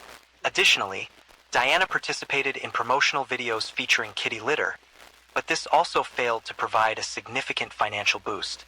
By the time Diana and Greg's son turned 2, they were fighting all the time and still butting heads over their son's health. Their relationship was in serious trouble. Diana vented to coworkers that she felt Greg was unhelpful and unsupportive. In July 2014, Greg found himself being questioned by a police officer regarding allegations of abuse made by Diana. According to the officer, Diana had filed several police reports regarding Greg's actions. As a result of these accusations, Greg was removed from the family home while Diana and their son were allowed to stay. Diana confided in a close friend about the alleged assault she had experienced at the hands of Greg. She revealed that the incident had occurred while she was sleeping. According to Diana, the medication she took made her tired, and as she gradually regained consciousness, she noticed Greg touching her without her consent. Moreover, Diana brought forth additional accusations against Greg, accusing him of sexually abusing their son. After Diana made these accusations, Child Protective Services became involved. Greg vehemently denied Diana's allegations and maintained that Diana was only making such accusations because Greg disagreed with her regarding their son's alleged medical condition. As a result, Greg filed for divorce from Diana and sought custody of their son. Detectives looked for evidence Greg abused Diana and their son. A judge ordered Greg and the boy to undergo psychiatric evaluations.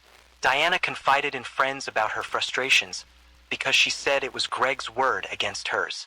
The evaluations determined there was no indication that Greg was abusing his son. Furthermore, the detectives found no evidence saying Greg abused Diana either.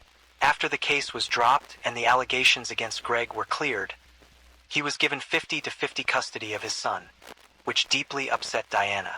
Diana and Greg continued with the divorce proceedings, with Diana maintaining her focus on being the best mom possible to their son. She was determined to distance herself from Greg and the accompanying drama and to embark on a fulfilling new life. In an agreement, Diana resided in the house and agreed to pay Greg for his share of the property. By 2016, things seemed to be running smoothly between the estranged couple. They had successfully negotiated an amicable custody agreement, allowing each of them equal access to their son. However, on September 1, 2016, everything changed when the Carlsbad Police Department received a phone call from Jason Kovac, a friend of Greg's. Jason reported that Greg had been shot several times and was bleeding profusely. A patrol officer from the Carlsbad Police Department was on patrol when Jason Kovac's 911 call reached dispatch, reporting Greg's shooting. The officer immediately responded to the call and found Jason and Greg on the side of the road. Jason informed the officer that the incident had occurred approximately half a mile from their location. Upon evaluating Greg's condition, the officer realized that waiting for an ambulance would be detrimental to his survival. Therefore, the officer decided to take Greg into the back of his vehicle and swiftly drove him to the hospital. In the meantime, within minutes of the officer's arrival, the SWAT team descended on the scene and began to search the area for the shooter. Despite their best efforts, the team was unable to locate the individual responsible for the shooting. Back at the hospital, Greg was being rushed into emergency surgery, where the medical staff saw he had a gunshot wound to his chest. Greg made it through the surgery. However, he was placed on life support afterward in the hopes he would wake up on his own. As Greg recuperated in the hospital, the detectives had the opportunity to interview his friend Jason Kovac, who was in a state of shock and fear. However, Jason seemed eager to explain what had happened to Greg. According to Jason, Greg had called him seeking assistance the night in question. Greg had told Jason that he had received a call from a private investigator who claimed to have important information and documents that would be of help to him in his custody and divorce proceedings with Diana. Although the private investigator did not leave his name, he gave Greg a specific meeting time and location. Despite Greg's initial apprehension about the call, his curiosity got the better of him, and he requested Jason to accompany him, serving as backup in case anything untoward occurred. Jason, concerned about Greg's well-being, readily agreed to go along. Together, they armed themselves with a flashlight and a child's baseball bat. Greg and Jason arrived in the area indicated by the mysterious caller, only to realize that it was in a remote location. Adding to the challenge, it was pitch blackout, with no street lights and a total absence of the moon's illumination. This particular night happened to be a new moon, which occurs when the Earth is situated between the sun and the moon, plucking out the majority of the sunlight. As a result, the moon appeared dim and obscure in the sky, with only a small sliver of light visible. According to Jason, The caller informed Greg that the package containing the documents was going to be attached to a large electricity pole. When Greg observed the electricity pole with the package, he walked towards it while holding a flashlight. As Greg walked, he slowly moved the flashlight around, scanning the area. While waiting, Jason noticed Greg and the flashlight fixate on something in the bushes. At that very moment, Greg abruptly exclaimed, "Gun!" In a matter of seconds, a gunshot rang out, prompting Greg and Jason to start running for their lives. Jason said they sprinted towards the car. Bullets whizzed past their heads. Upon arriving at the car, Jason realized that Greg had been shot and promptly called 911. Although Jason was unable to provide a precise description of the shooter to the detectives, he was able to lead them to the exact location of the shooting. When the crime scene investigators conducted their search in the area where the shooting occurred, they focused their attention on the electricity pole where the caller instructed Greg to receive the package. It was near the pole where the investigators made the intriguing discovery: an Angry Birds towel neatly folded into a perfect square. The detectives couldn't help but wonder if someone had intentionally left the towel there to make Greg believe that was the package for which he had been told to retrieve. According to Jason's statement, he told the detectives that he heard as many as 6 gunshots at the scene, but the investigators found no evidence of shell casings or a weapon. The lack of forensic evidence left behind led the detectives to conclude that the person who shot Greg had extensive knowledge and experience in shooting. As the investigators continued their search of the area where Greg was shot, they noticed a distinct smell. The odor of feces lingered in the air, causing concern among the detectives. One of the investigators stumbled upon a pile of feces accompanied by a towel. This towel appeared to have been used to clean up after someone went to the bathroom. The investigators promptly preserved both the feces sample and the towel as potential evidence. They carefully packaged the items and transported them to the nearest crime lab. Forensic experts would analyze the samples to try and identify any possible leads or evidence related to the shooting. However, obtaining DNA evidence can take time. It could take up to a month before a DNA profile could be obtained from the feces sample in the towel. And this waiting period posed a challenge for the detectives, as they needed to move swiftly in their search for a suspect. In the meantime, the detectives continued their efforts to locate the person who shot Greg. They conducted thorough investigations, examining all available evidence and following up on potential leads. One area of focus was Greg's estranged wife, Diana Lovejoy. The detectives contacted Diana Lovejoy and summoned her to the police department for questioning. During the interrogation, the detectives asked Diana if she knew anything about a private investigator who had been in contact with her estranged husband, Greg, regarding documents related to their divorce. Diana denied having any knowledge of the matter and stated that she no longer converses with Greg. Furthermore, Diana had an alibi for the time Greg was shot, saying that she was at home with her son. Upon further questioning, Diana stated that she did not have any additional information to offer and was unable to identify any potential suspects. Greg remained on life support for 24 hours before unexpectedly waking up and starting to recover. When his condition had improved, he was interviewed by detectives. The detectives questioned Greg about his estranged wife, Diana, wondering if she could have been involved in the shooting. Greg acknowledged their past conflicts and the ongoing divorce and custody battle over their son. However, he expressed his doubt that Diana had the capability to carry out such a violent act. He said he had no enemies and no idea who could have been behind the shooting. During the initial stages of the investigation, the detectives managed to acquire the phone number that was used to lure Greg out to the remote area where he was killed.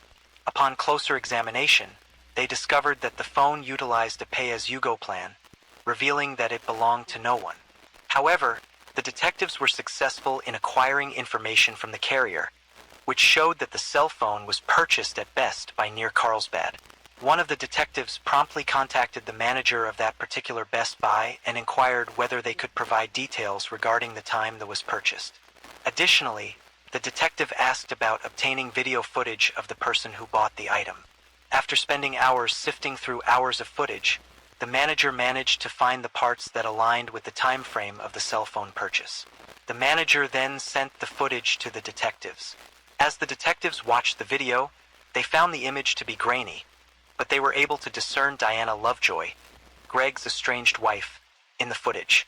This sighting solidified Diana as the prime suspect in Greg's shooting, and she was swiftly arrested during a traffic stop. During her arrest, Diana kept asserting she was innocent. After Diana was arrested, the detective questioned her regarding what she had purchased at Best Buy. The detective already knew that Diana had bought a pay-as-you-go cell phone, which was assigned to the number that had alerted Greg to his shooting. However, Diana lied and claimed she had purchased a router. The detectives then confronted Diana with a still image of the person captured on CCTV footage at Best by purchasing the phone. The image of the unidentified person looked exactly like Diana. Upon being confronted with this evidence, Diana admitted to buying the cell phone. However, Diana's story about her involvement in Greg's shooting changed after this point. Diana informed detectives that she was afraid of Greg, which prompted her to purchase a gun and start taking classes at Iron Sights, a local shooting range. While practicing at Iron Sights, Diana claimed she met an instructor named Weldon McDavid who helped teach her how to shoot.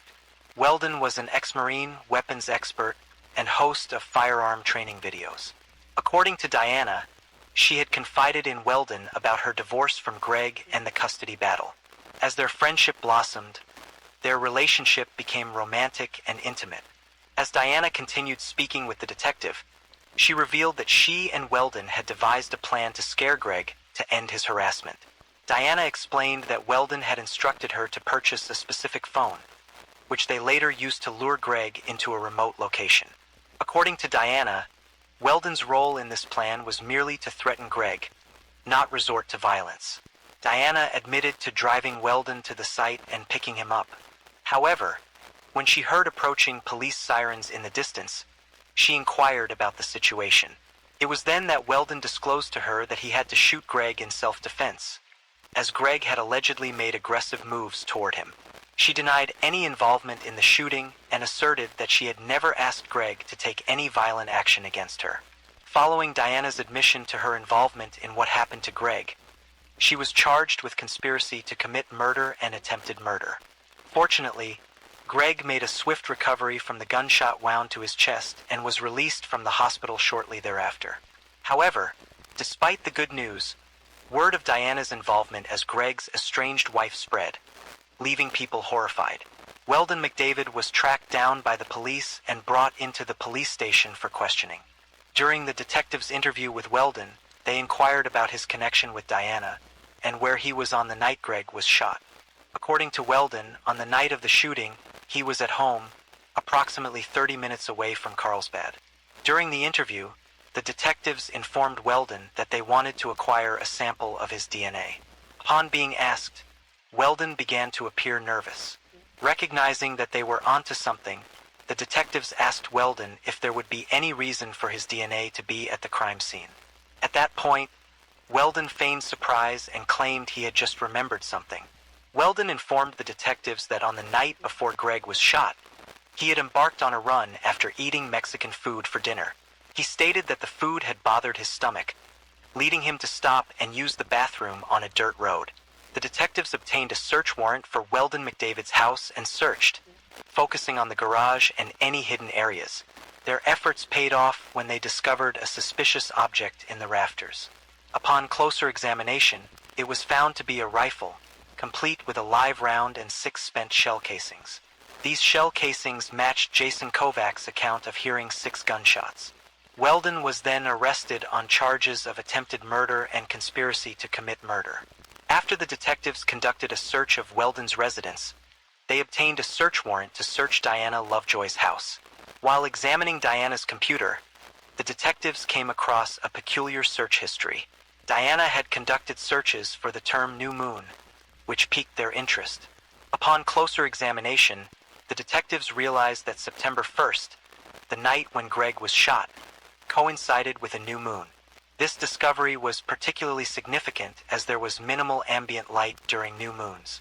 By carefully analyzing Diana's search history, the detectives were able to conclude that she had premeditated knowledge of the shooting.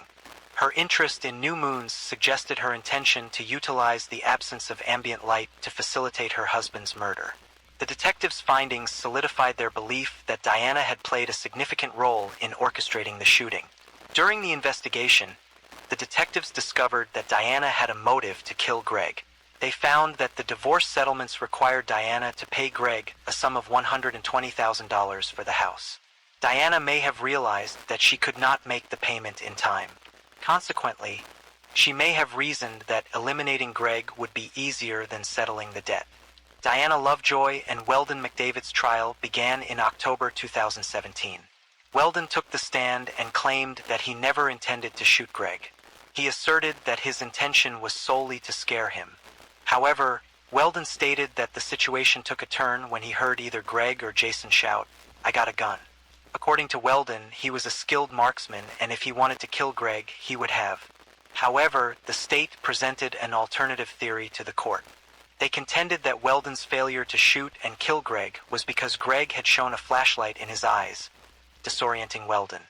Due to the lack of moonlight due to a new moon, Weldon had been sitting in the dark for an extended period, which affected his sense of orientation. This circumstance ultimately saved Greg's life. The jury found Diana Lovejoy and Weldon McDavid guilty of conspiracy to commit murder and attempted murder. Upon hearing the verdict, Diana collapsed, although the state suspects that she faked it. Weldon was sentenced to 50 years to life, while Diana was sentenced to 26 years to life. They both maintain their innocence.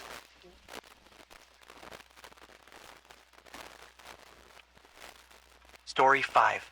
Shannon Ruchak first met her future husband, Christopher Watts, in 2012. They were natives of North Carolina, with Shannon hailing from Aberdeen and Chris from Spring Lake. On November 3, 2012, they exchanged vows and officially became husband and wife.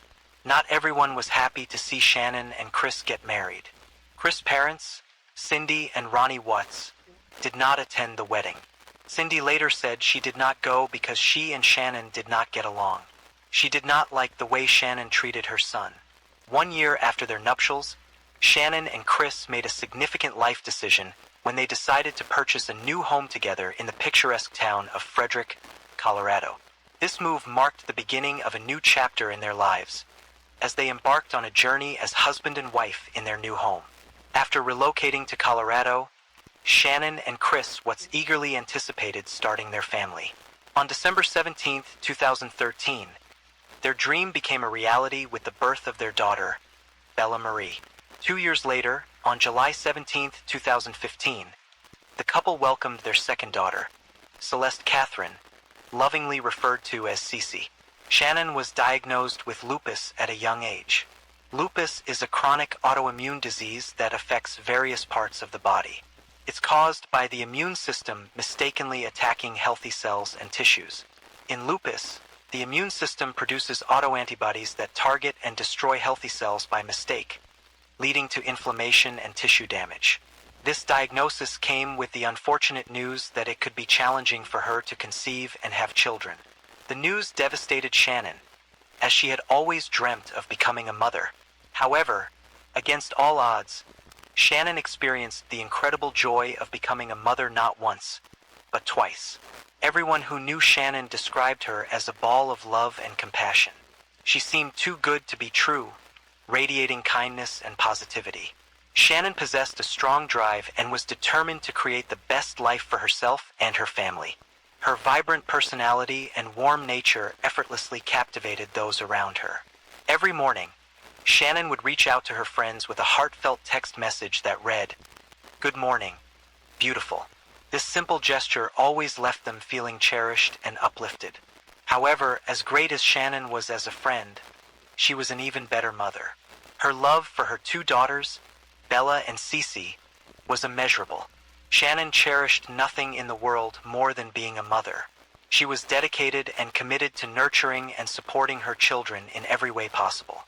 Bella, Shannon and Chris's oldest daughter, was a nurturing little girl who loved taking care of her younger sister, Cece. From a little sister, Cece, on the other hand, was known for her energetic and vibrant personality. Described as a firecracker, Cece effortlessly brought joy and laughter into everyone's lives. Social media played a significant role in Shannon's life. She utilized these platforms to share videos about her life and showcase her vibrant personality. Her friends and family enjoyed watching these videos, which provided a glimpse into her daily life and the lives of her daughters. In many of her videos, Shannon expressed her admiration for her husband, Chris. She once posted a video in which she stated, "Chris is the best thing that has ever happened to her." This declaration of love painted a picture of Chris as a devoted husband and caring father. While Shannon's friends and family admired her happy marriage, they also noticed that Chris kept to himself. They found it difficult to connect with him on a deeper level. Despite this, they all accepted Chris's presence, knowing that Shannon was completely head over heels in love with him. In June 2015, Shannon and Chris filed for bankruptcy. The couple faced significant financial challenges, including a large mortgage payment, car payments, loans, and medical bills. Additionally, they had accumulated a substantial amount of credit card debt. At the time of the bankruptcy filing, Chris was employed at Anadarko Petroleum, while Shannon was employed at a children's hospital call center. By 2016, Shannon had embarked on a new career as a consultant for an MLM company, Lavelle. Her role involved selling a nutritional supplement called Thrive, which was delivered through a patch. Shannon's enthusiasm for her job was evident. Cynthia DeRosette, a co-worker, said every person that connected with her felt her light. Although Shannon was content with her life with her husband and 2 daughters, she yearned for one more pregnancy. Her heart longed for a baby boy to complete their family.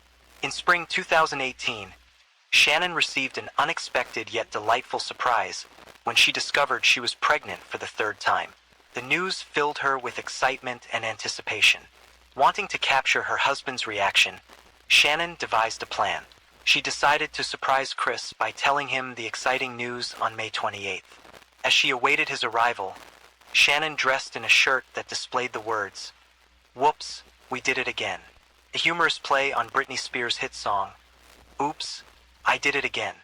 In the video, Chris can be seen entering the room, completely oblivious to the surprise awaiting him. He appeared shocked and caught off guard, and not necessarily happy.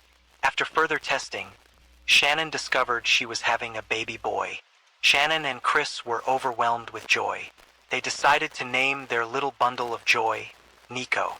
When Bella and Cece, Shannon's daughters, heard the news that they were going to be big sisters, they were so excited.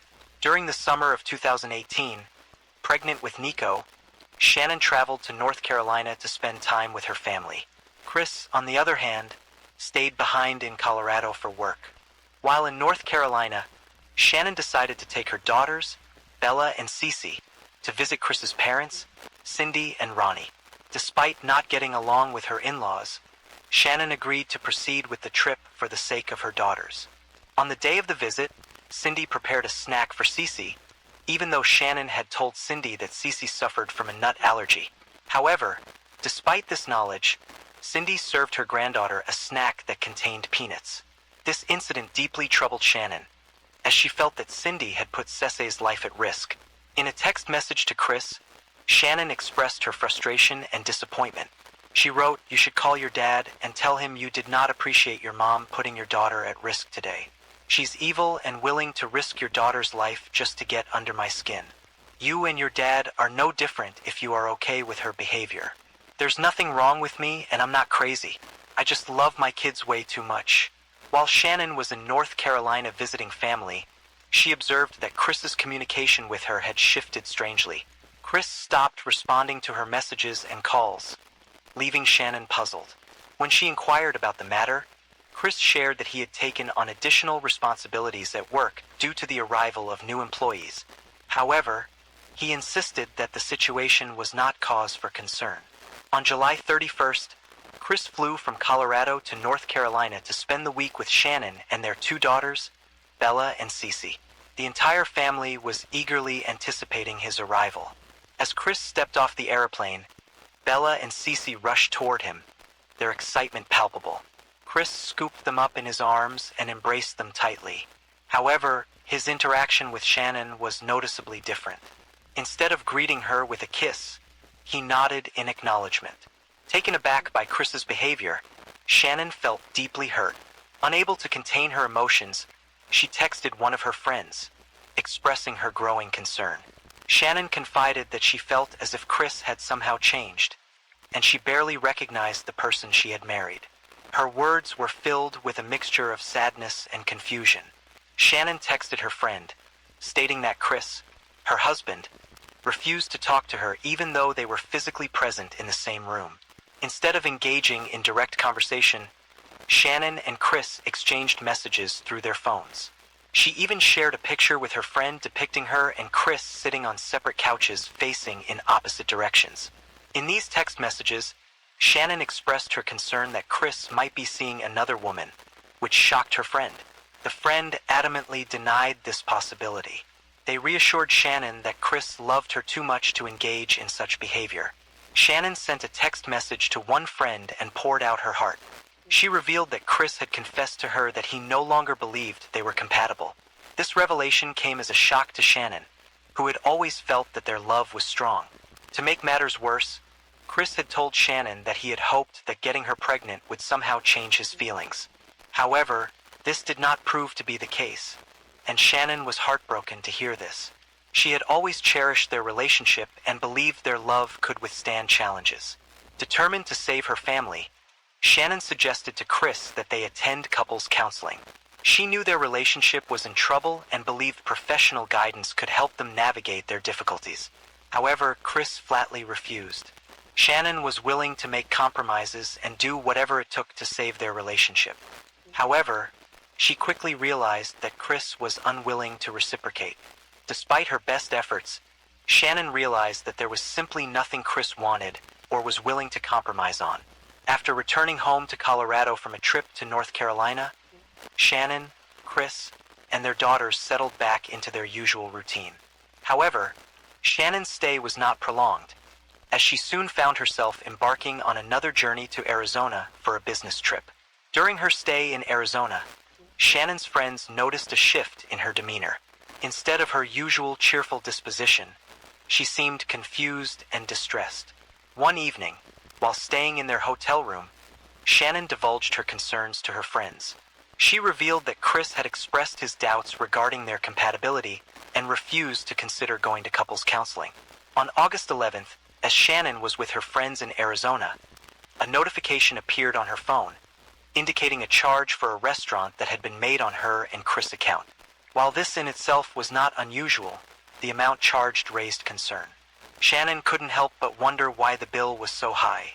She couldn't help but suspect Chris might be having dinner with another woman. This suspicion left her with a lingering feeling of unease and doubt. Around 1:48 a.m., Shannon returned home from her business trip. Shannon's close friend, Nicole Atkinson, drove her home. Footage from Shannon and Chris' doorbell camera showed Shannon entering her house. On August 13th, Shannon's friends woke up concerned about her because they hadn't received her usual good morning messages.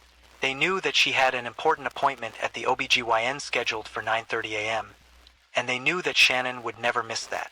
However, when Shannon missed a business meeting at 12:30 p.m., Nicole Atkinson, one of her closest friends, became very concerned. Nicole knew something was wrong when no one had heard anything from Shannon all day. She couldn't shake the feeling that something was not right. Feeling a sense of urgency, Nicole made the decision to drive to Shannon's house. As she approached her house, her stomach sank.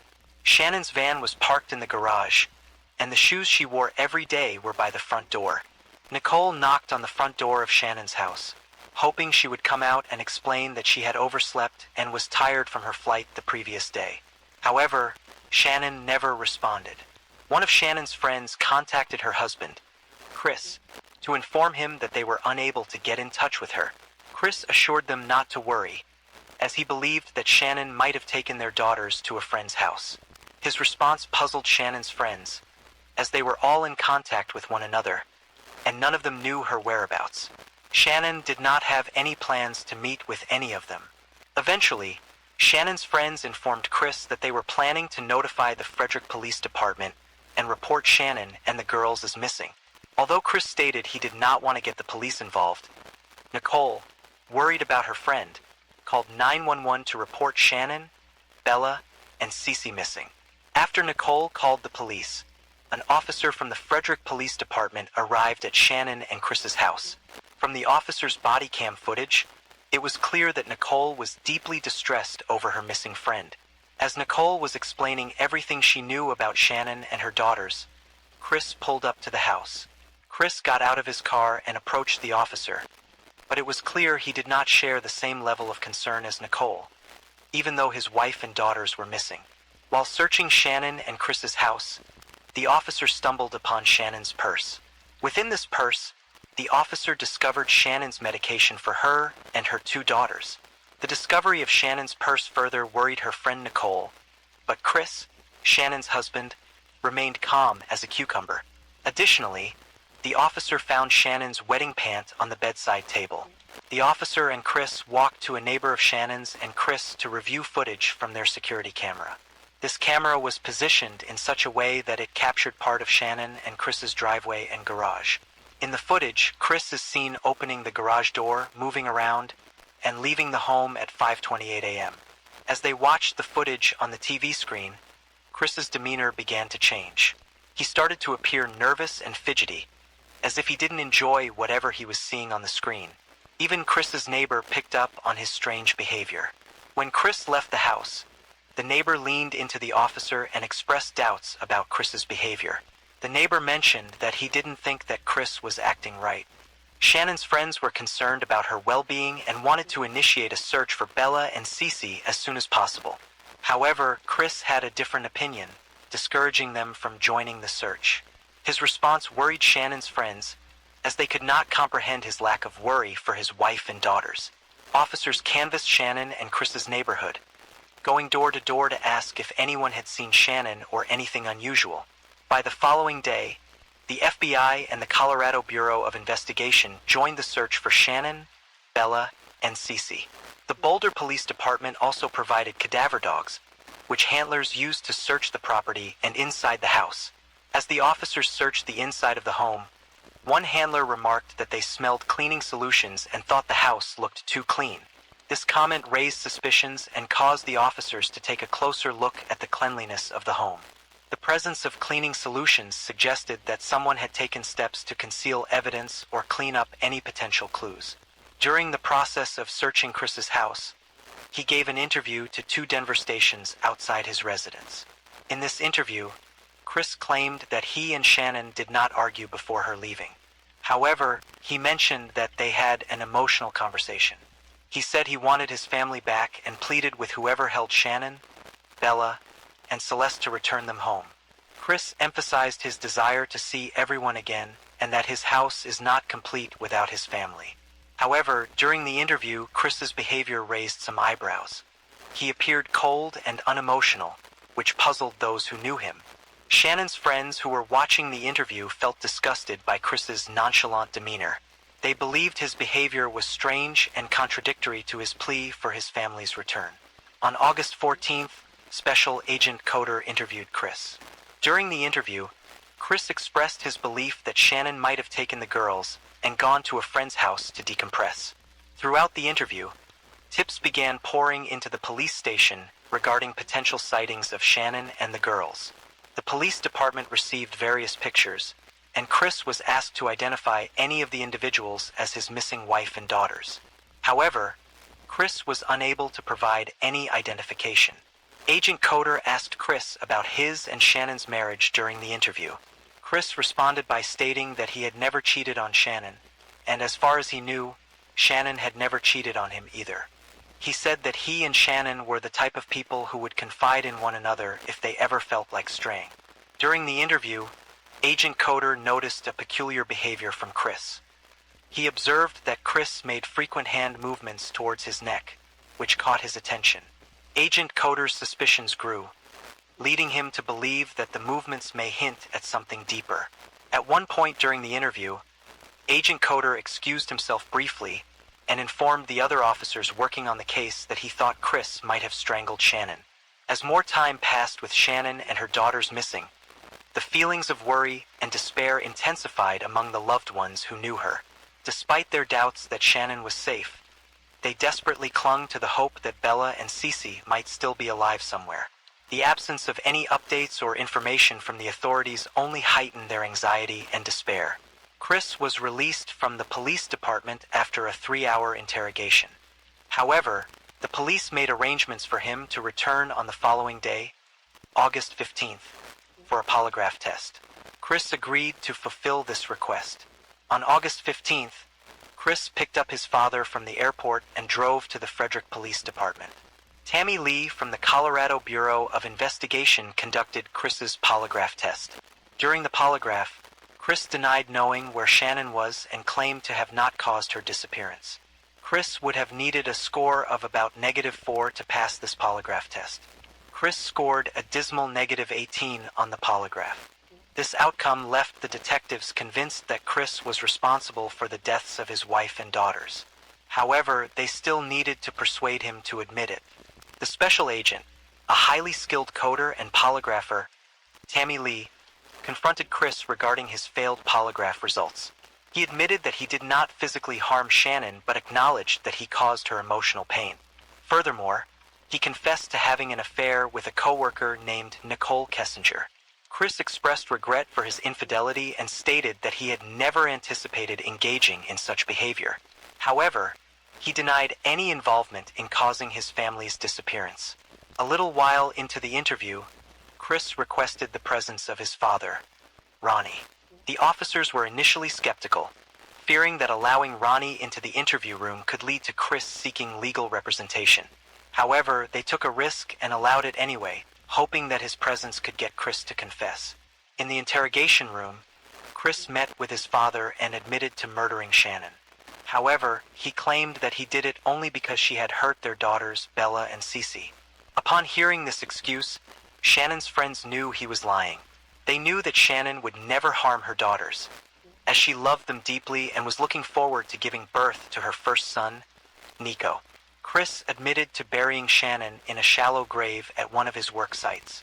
He also said that he had disposed of the bodies of his daughters in oil tanks. However, even after being arrested and taken into custody, he continued to deny that he ever hurt them. The detectives did not believe for a moment that Shannon had hurt her daughters. Eventually, Chris pleaded guilty to avoid the death penalty as punishment. It was sentenced to life in prison without parole. At Chris's sentencing hearing, the judge made a bold statement regarding the heinous crime he had committed. Chris stated that this crime was by far the most inhumane and vicious one he had encountered out of the thousands of cases he had dealt with in his career. A few years later, Chris admitted to having murdered Shannon, his wife, in their bed.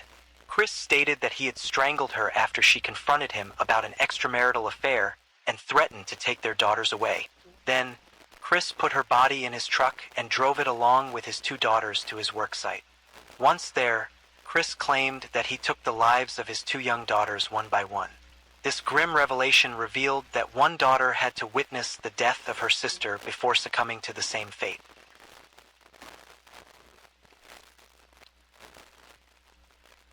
Story 6.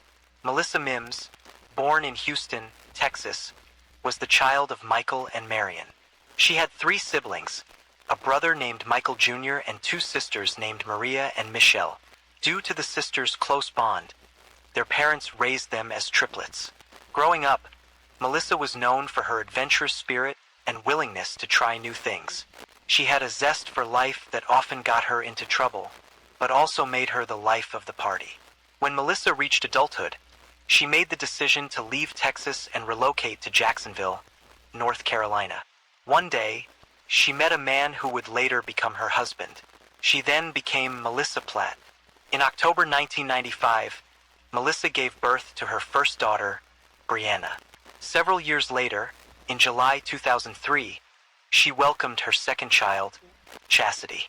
Unfortunately, Melissa's marriage didn't work out, and it ended in divorce in 2005. The divorce left Melissa facing numerous challenges. She found herself struggling to adapt to her new reality. In 2004, Melissa encountered legal trouble when she was arrested for writing bad checks. The charge landed her in hot water, and a year later, in 2005, she was found guilty and sentenced to probation. Melissa's difficulties in life led her to turn to alcohol as a means of coping. However, This decision exacerbated her problems rather than providing solace. As a result, it was decided that her daughters would be better off living with a relative, as Melissa was not in a suitable state of mind to care for them. In 2006, while working at an auto parts store in Jacksonville, North Carolina, Melissa encountered a customer named Joey Tyndall. Although Joey was a few years older than Melissa, they hit it off instantly. Joey, who worked as a truck driver, captured Melissa's attention, and it wasn't long before they began dating. Like Melissa, Joey shared a love for alcohol. In their shared home, drinking became an integral part of their lives. Every aspect of their relationship revolved around drinking, and they spent most of their time indulging in alcoholic beverages. Their home in Pink Hill served as a hub for their drinking escapades, with Melissa and Joey spending most of their time there. Joey frequently consumed alcohol while also taking Paxil, an antidepressant. Melissa confided in her family that when he combined alcohol and drugs, Joey would become violent. His two sons from a previous relationship echoed Melissa's statements during their interviews with authorities. Drinking alcohol did not alleviate Melissa's mental health issues and personal struggles. Eventually, she realized that alcohol was controlling her life and reached out to her family in Texas for help. Melissa told them that she was scared and concerned about the path she was on, and admitted that she was not in control of her drinking. She revealed that her boyfriend, Joey, constantly pressured her to drink. Due to everything happening in her life, Melissa made the decision to check herself into the Onslow County Behavioral Health Clinic in Jacksonville, North Carolina, with the hope of overcoming her alcohol addiction. However, she checked herself out of the clinic only a few days later. Joey had been harassing Melissa with threatening messages, telling her that if she persisted in seeking help for herself and went to rehab, he would break up with her. This incident wasn't the first time Joey manipulated Melissa. There were several previous instances when he kicked her out of the house, forcing her to sleep outside in her car because she had nowhere else to go. Melissa's family desperately pleaded with her to return to Texas, where they lived, and end her relationship with Joey. However, Joey's manipulative behavior made Melissa feel like she had nowhere else to go, and feeling like she had no other choice, she remained with him. On Wednesday, October 8th, Melissa's mother, Marion, called Melissa's probation officer because she was concerned about Melissa. Regardless of the circumstances, Melissa maintained constant contact with her mother and her sisters, Marion and Maria. However, it had been days since Marion, Maria, and Michelle had seen or heard from Melissa, which was unusual. They began calling Melissa multiple times throughout the day, but there was no answer. When Joey occasionally answered, he would provide excuses for why Melissa was unable to come to the phone. Terrified for her well-being, Marion and Melissa's sisters made 4 to 5 calls each night, only to be met with another excuse from Joey. Slowly but surely, Joey turned Melissa's phone off and disconnected her voicemail, leaving her family even more suspicious. Melissa's family was deeply concerned about Joey's behavior and suspected foul play. After Marion contacted Melissa's probation officer, he decided to drive to Joey and Melissa's home in Pink Hill, North Carolina, to ensure that Melissa was safe and out of trouble. Arriving at the house around 5:17 p.m., the probation officer knocked on the door, but there was no answer. Knowing that Melissa was unemployed, the probation officer realized that there was nowhere for her to be, so he continued his knocking. However, Melissa never responded to the door. Eventually, the probation officer's concern grew, as he had observed Melissa 1 week earlier and smelled alcohol on her, indicating that she was drinking again. He worried that she might be inside the house, passed out, and in need of help. However, as a probation officer, he lacked the authority to enter the residence. Instead, he decided to call the Lenoir County Sheriff's Office for assistance. Several minutes after the probation officer's initial call for help, 2 officers from the sheriff's department arrived at the scene. However, they informed the probation officer that they were unable to break into someone's home without probable cause.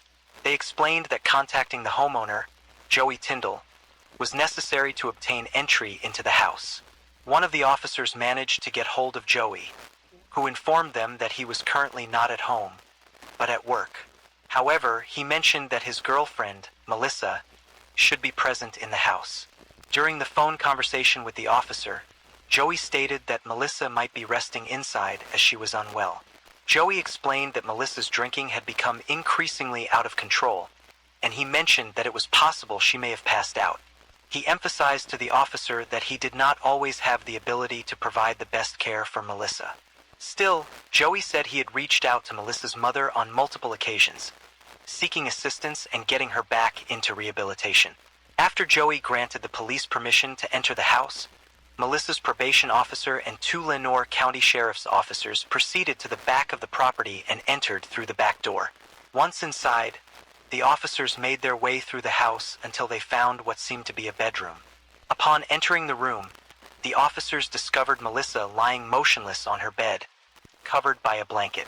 The officers initially attempted to make contact with Melissa by asking her if she needed help, but their efforts were met with no response. Upon closer examination, the officers noticed that Melissa was trying to move her body and not her head, indicating that she was still alive. However, her condition did not appear to be stable. Recognizing the gravity of the situation, the officers promptly called for an ambulance to be sent to Melissa and Joey's home. As the officers waited for the ambulance to arrive, they carefully examined the bedroom they were in. One particular detail caught their attention. The bed that Melissa was lying on had no sheets, and she was wrapped in a blanket that covered only the top half of her body. The officers noticed that Melissa was nude from the waist down, with only a shirt on. However, it was evident that the shirt was merely draped over her, exposing her head in one arm. The officers observed Melissa shaking uncontrollably. In an effort to provide some modesty and cover her to keep warm, the officers attempted to shield Melissa while they waited for their medical backup to arrive. During this time, they noticed multiple bruises on her body, scattered in different stages of healing. While some bruises appeared fresh, others appeared older, indicating various instances of abuse. One of the items the officers noticed in Melissa's room was a table with 2 cups containing straws. Upon closer inspection, the officers discovered that the cups were filled with alcohol. This discovery shocked the officers, as they had anticipated finding water or juice in Melissa's condition. The smell of alcohol in the cups raised suspicions and prompted further investigation. With their suspicions raised due to the presence of bruises on Melissa's body, the officers decided to approach her to inquire about any potential abuse. Despite her immense pain, Melissa shook her head no in response to their question. However, in whispers and broken words, she tried to explain to the officers that the bruises were a result of a fall she had experienced while attempting to answer her phone. Throughout her explanation, Melissa kept her eyes closed, as if merely lifting her eyelids was causing her too much pain. The ambulance eventually arrived at Melissa and Joey's house and entered through the back door. As they walked into the home, they were immediately struck by the pungent smell. This odor was so strong that it was nearly impossible to ignore. According to the initial reports filed by the EMTs, the smell in the house was a combination of cigarettes and body fluid. It bore a strong resemblance to the scent of someone sitting in their urine and feces for an extended period. The paramedics approached the bed where Melissa lay and asked her questions. However, Melissa remained unresponsive, making only minimal movements when someone spoke loudly and closely to her ear. There were instances where Melissa struggled to open her eyes due to the intense pain she was experiencing. One of the paramedics noticed that the mattress she was lying on was soiled with urine, feces, and blood. Additionally, he saw that Melissa had a dark eye, along with other concerning bruises on her neck, a swollen jaw, and blood in her eye. As the medic proceeded with his examination, he observed that Melissa had several broken toes and various stages of healing. He further noticed bruising and blood in her private area, but there was no indication of sexual abuse. As paramedics and officers were examining Melissa at Joey Tyndall's home, Joey arrived home from work. One of the officers approached Joey and inquired as to how Melissa ended up in the condition she was in. Joey replied that Melissa had a tendency to be clumsy and often found herself in accidents. The officer informed Joey that Melissa's condition was serious and required immediate medical attention. Despite his position as Melissa's boyfriend and the sole person in the state who cared for her, Joey declined to accompany her to the hospital. Instead, He insisted on staying home and periodically checking in for updates. Upon her arrival at the hospital, Melissa underwent a thorough examination, which revealed that she was suffering from a closed head injury.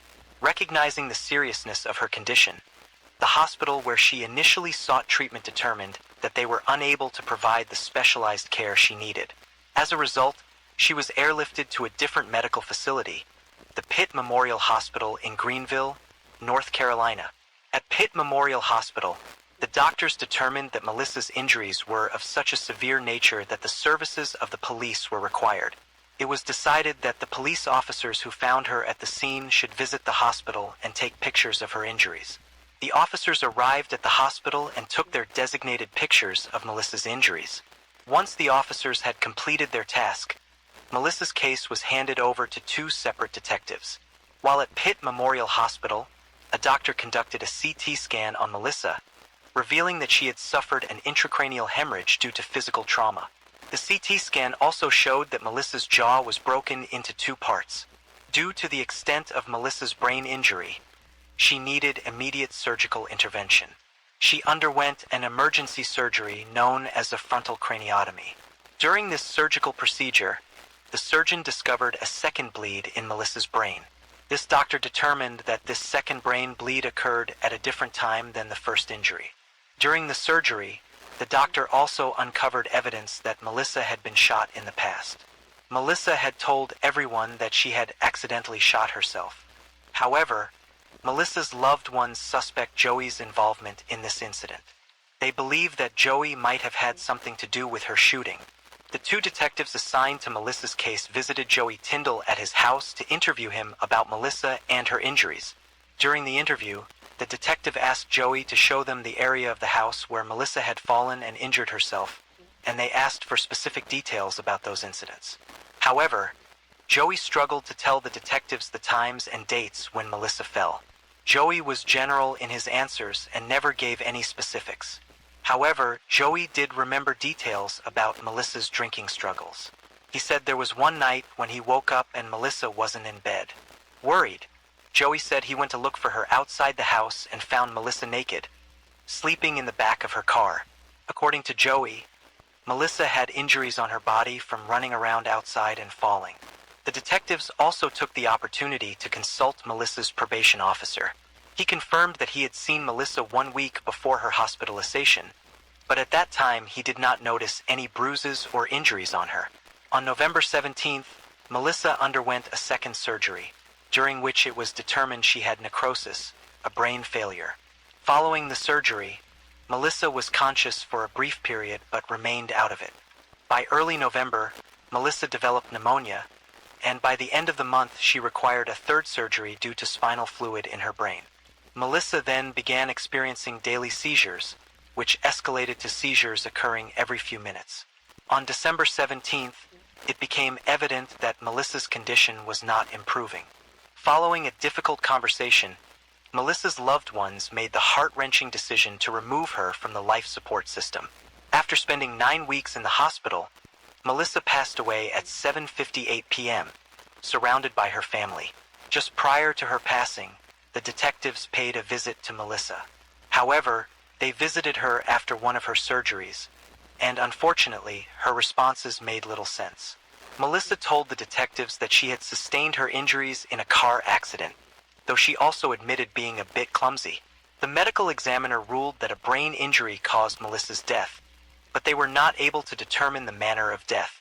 Melissa's family and friends have been fighting for over 10 years to have her death classified as a homicide, seeking justice for their loved one. One day after Melissa's passing, her mother received an anonymous phone call. The person on the other end of the line informed her about Joey Tyndall's history of domestic violence, and asserted that he had assaulted and abused women on multiple occasions. Furthermore, other women who had encounters with Joey encouraged Melissa's family to persist in pressing charges, as they were convinced that Joey was a bad person who needed to be apprehended. Upon learning this information, Melissa's family decided to investigate Joey's background. Melissa's family was informed that Joey Tyndall's 2 previous marriages ended in divorce. In 2001, his first marriage came to an end after an incident where he allegedly pointed a gun at his ex-wife. Their two sons who witnessed the incident corroborated their mother's story. As a result of this attack, his ex-wife sought a restraining order, but it was dismissed by the court 6 months later. Joey's second marriage, which lasted a mere 7 months, came to an end when Joey's ex-spouse obtained a restraining order against Joey due to allegations of domestic violence. The judge presiding over the case ruled that Joey must stay away from his ex-wife for only 1 week. Melissa's family has learned that one of Joey's sons divulged during their youth that a female friend once stayed at their house. It was alleged that she woke up to Joey with his hands down her pants, prompting her to scream in fright. The police were unable to find sufficient evidence to charge Joey Tyndall with a crime in relation to Melissa's death. They determined that Joey was genuinely trying to take care of Melissa. In fact, in the days prior to her death, he brought her home a meatloaf dinner and fed it to her. Joey claimed he did his best to assist her, and the authorities believed his story. A change in Melissa's case occurred on June 28, 2021, when another death certificate was issued, citing homicide as the manner of death. As a result, the Lenoir County Sheriff's Office reopened Melissa's investigation. Melissa's family, who had hired a private detective and funded their efforts through merchandise sales and GoFundMe campaigns, reached out to a doctor who suspected Melissa's injuries were a result of chronic physical abuse. The family attributes the reopening of the case to the information uncovered by the private investigator. For Melissa's family, the change in death certificate was seen as a major victory in their quest for justice. Melissa's sister, Michelle, revealed that the news brought her to tears.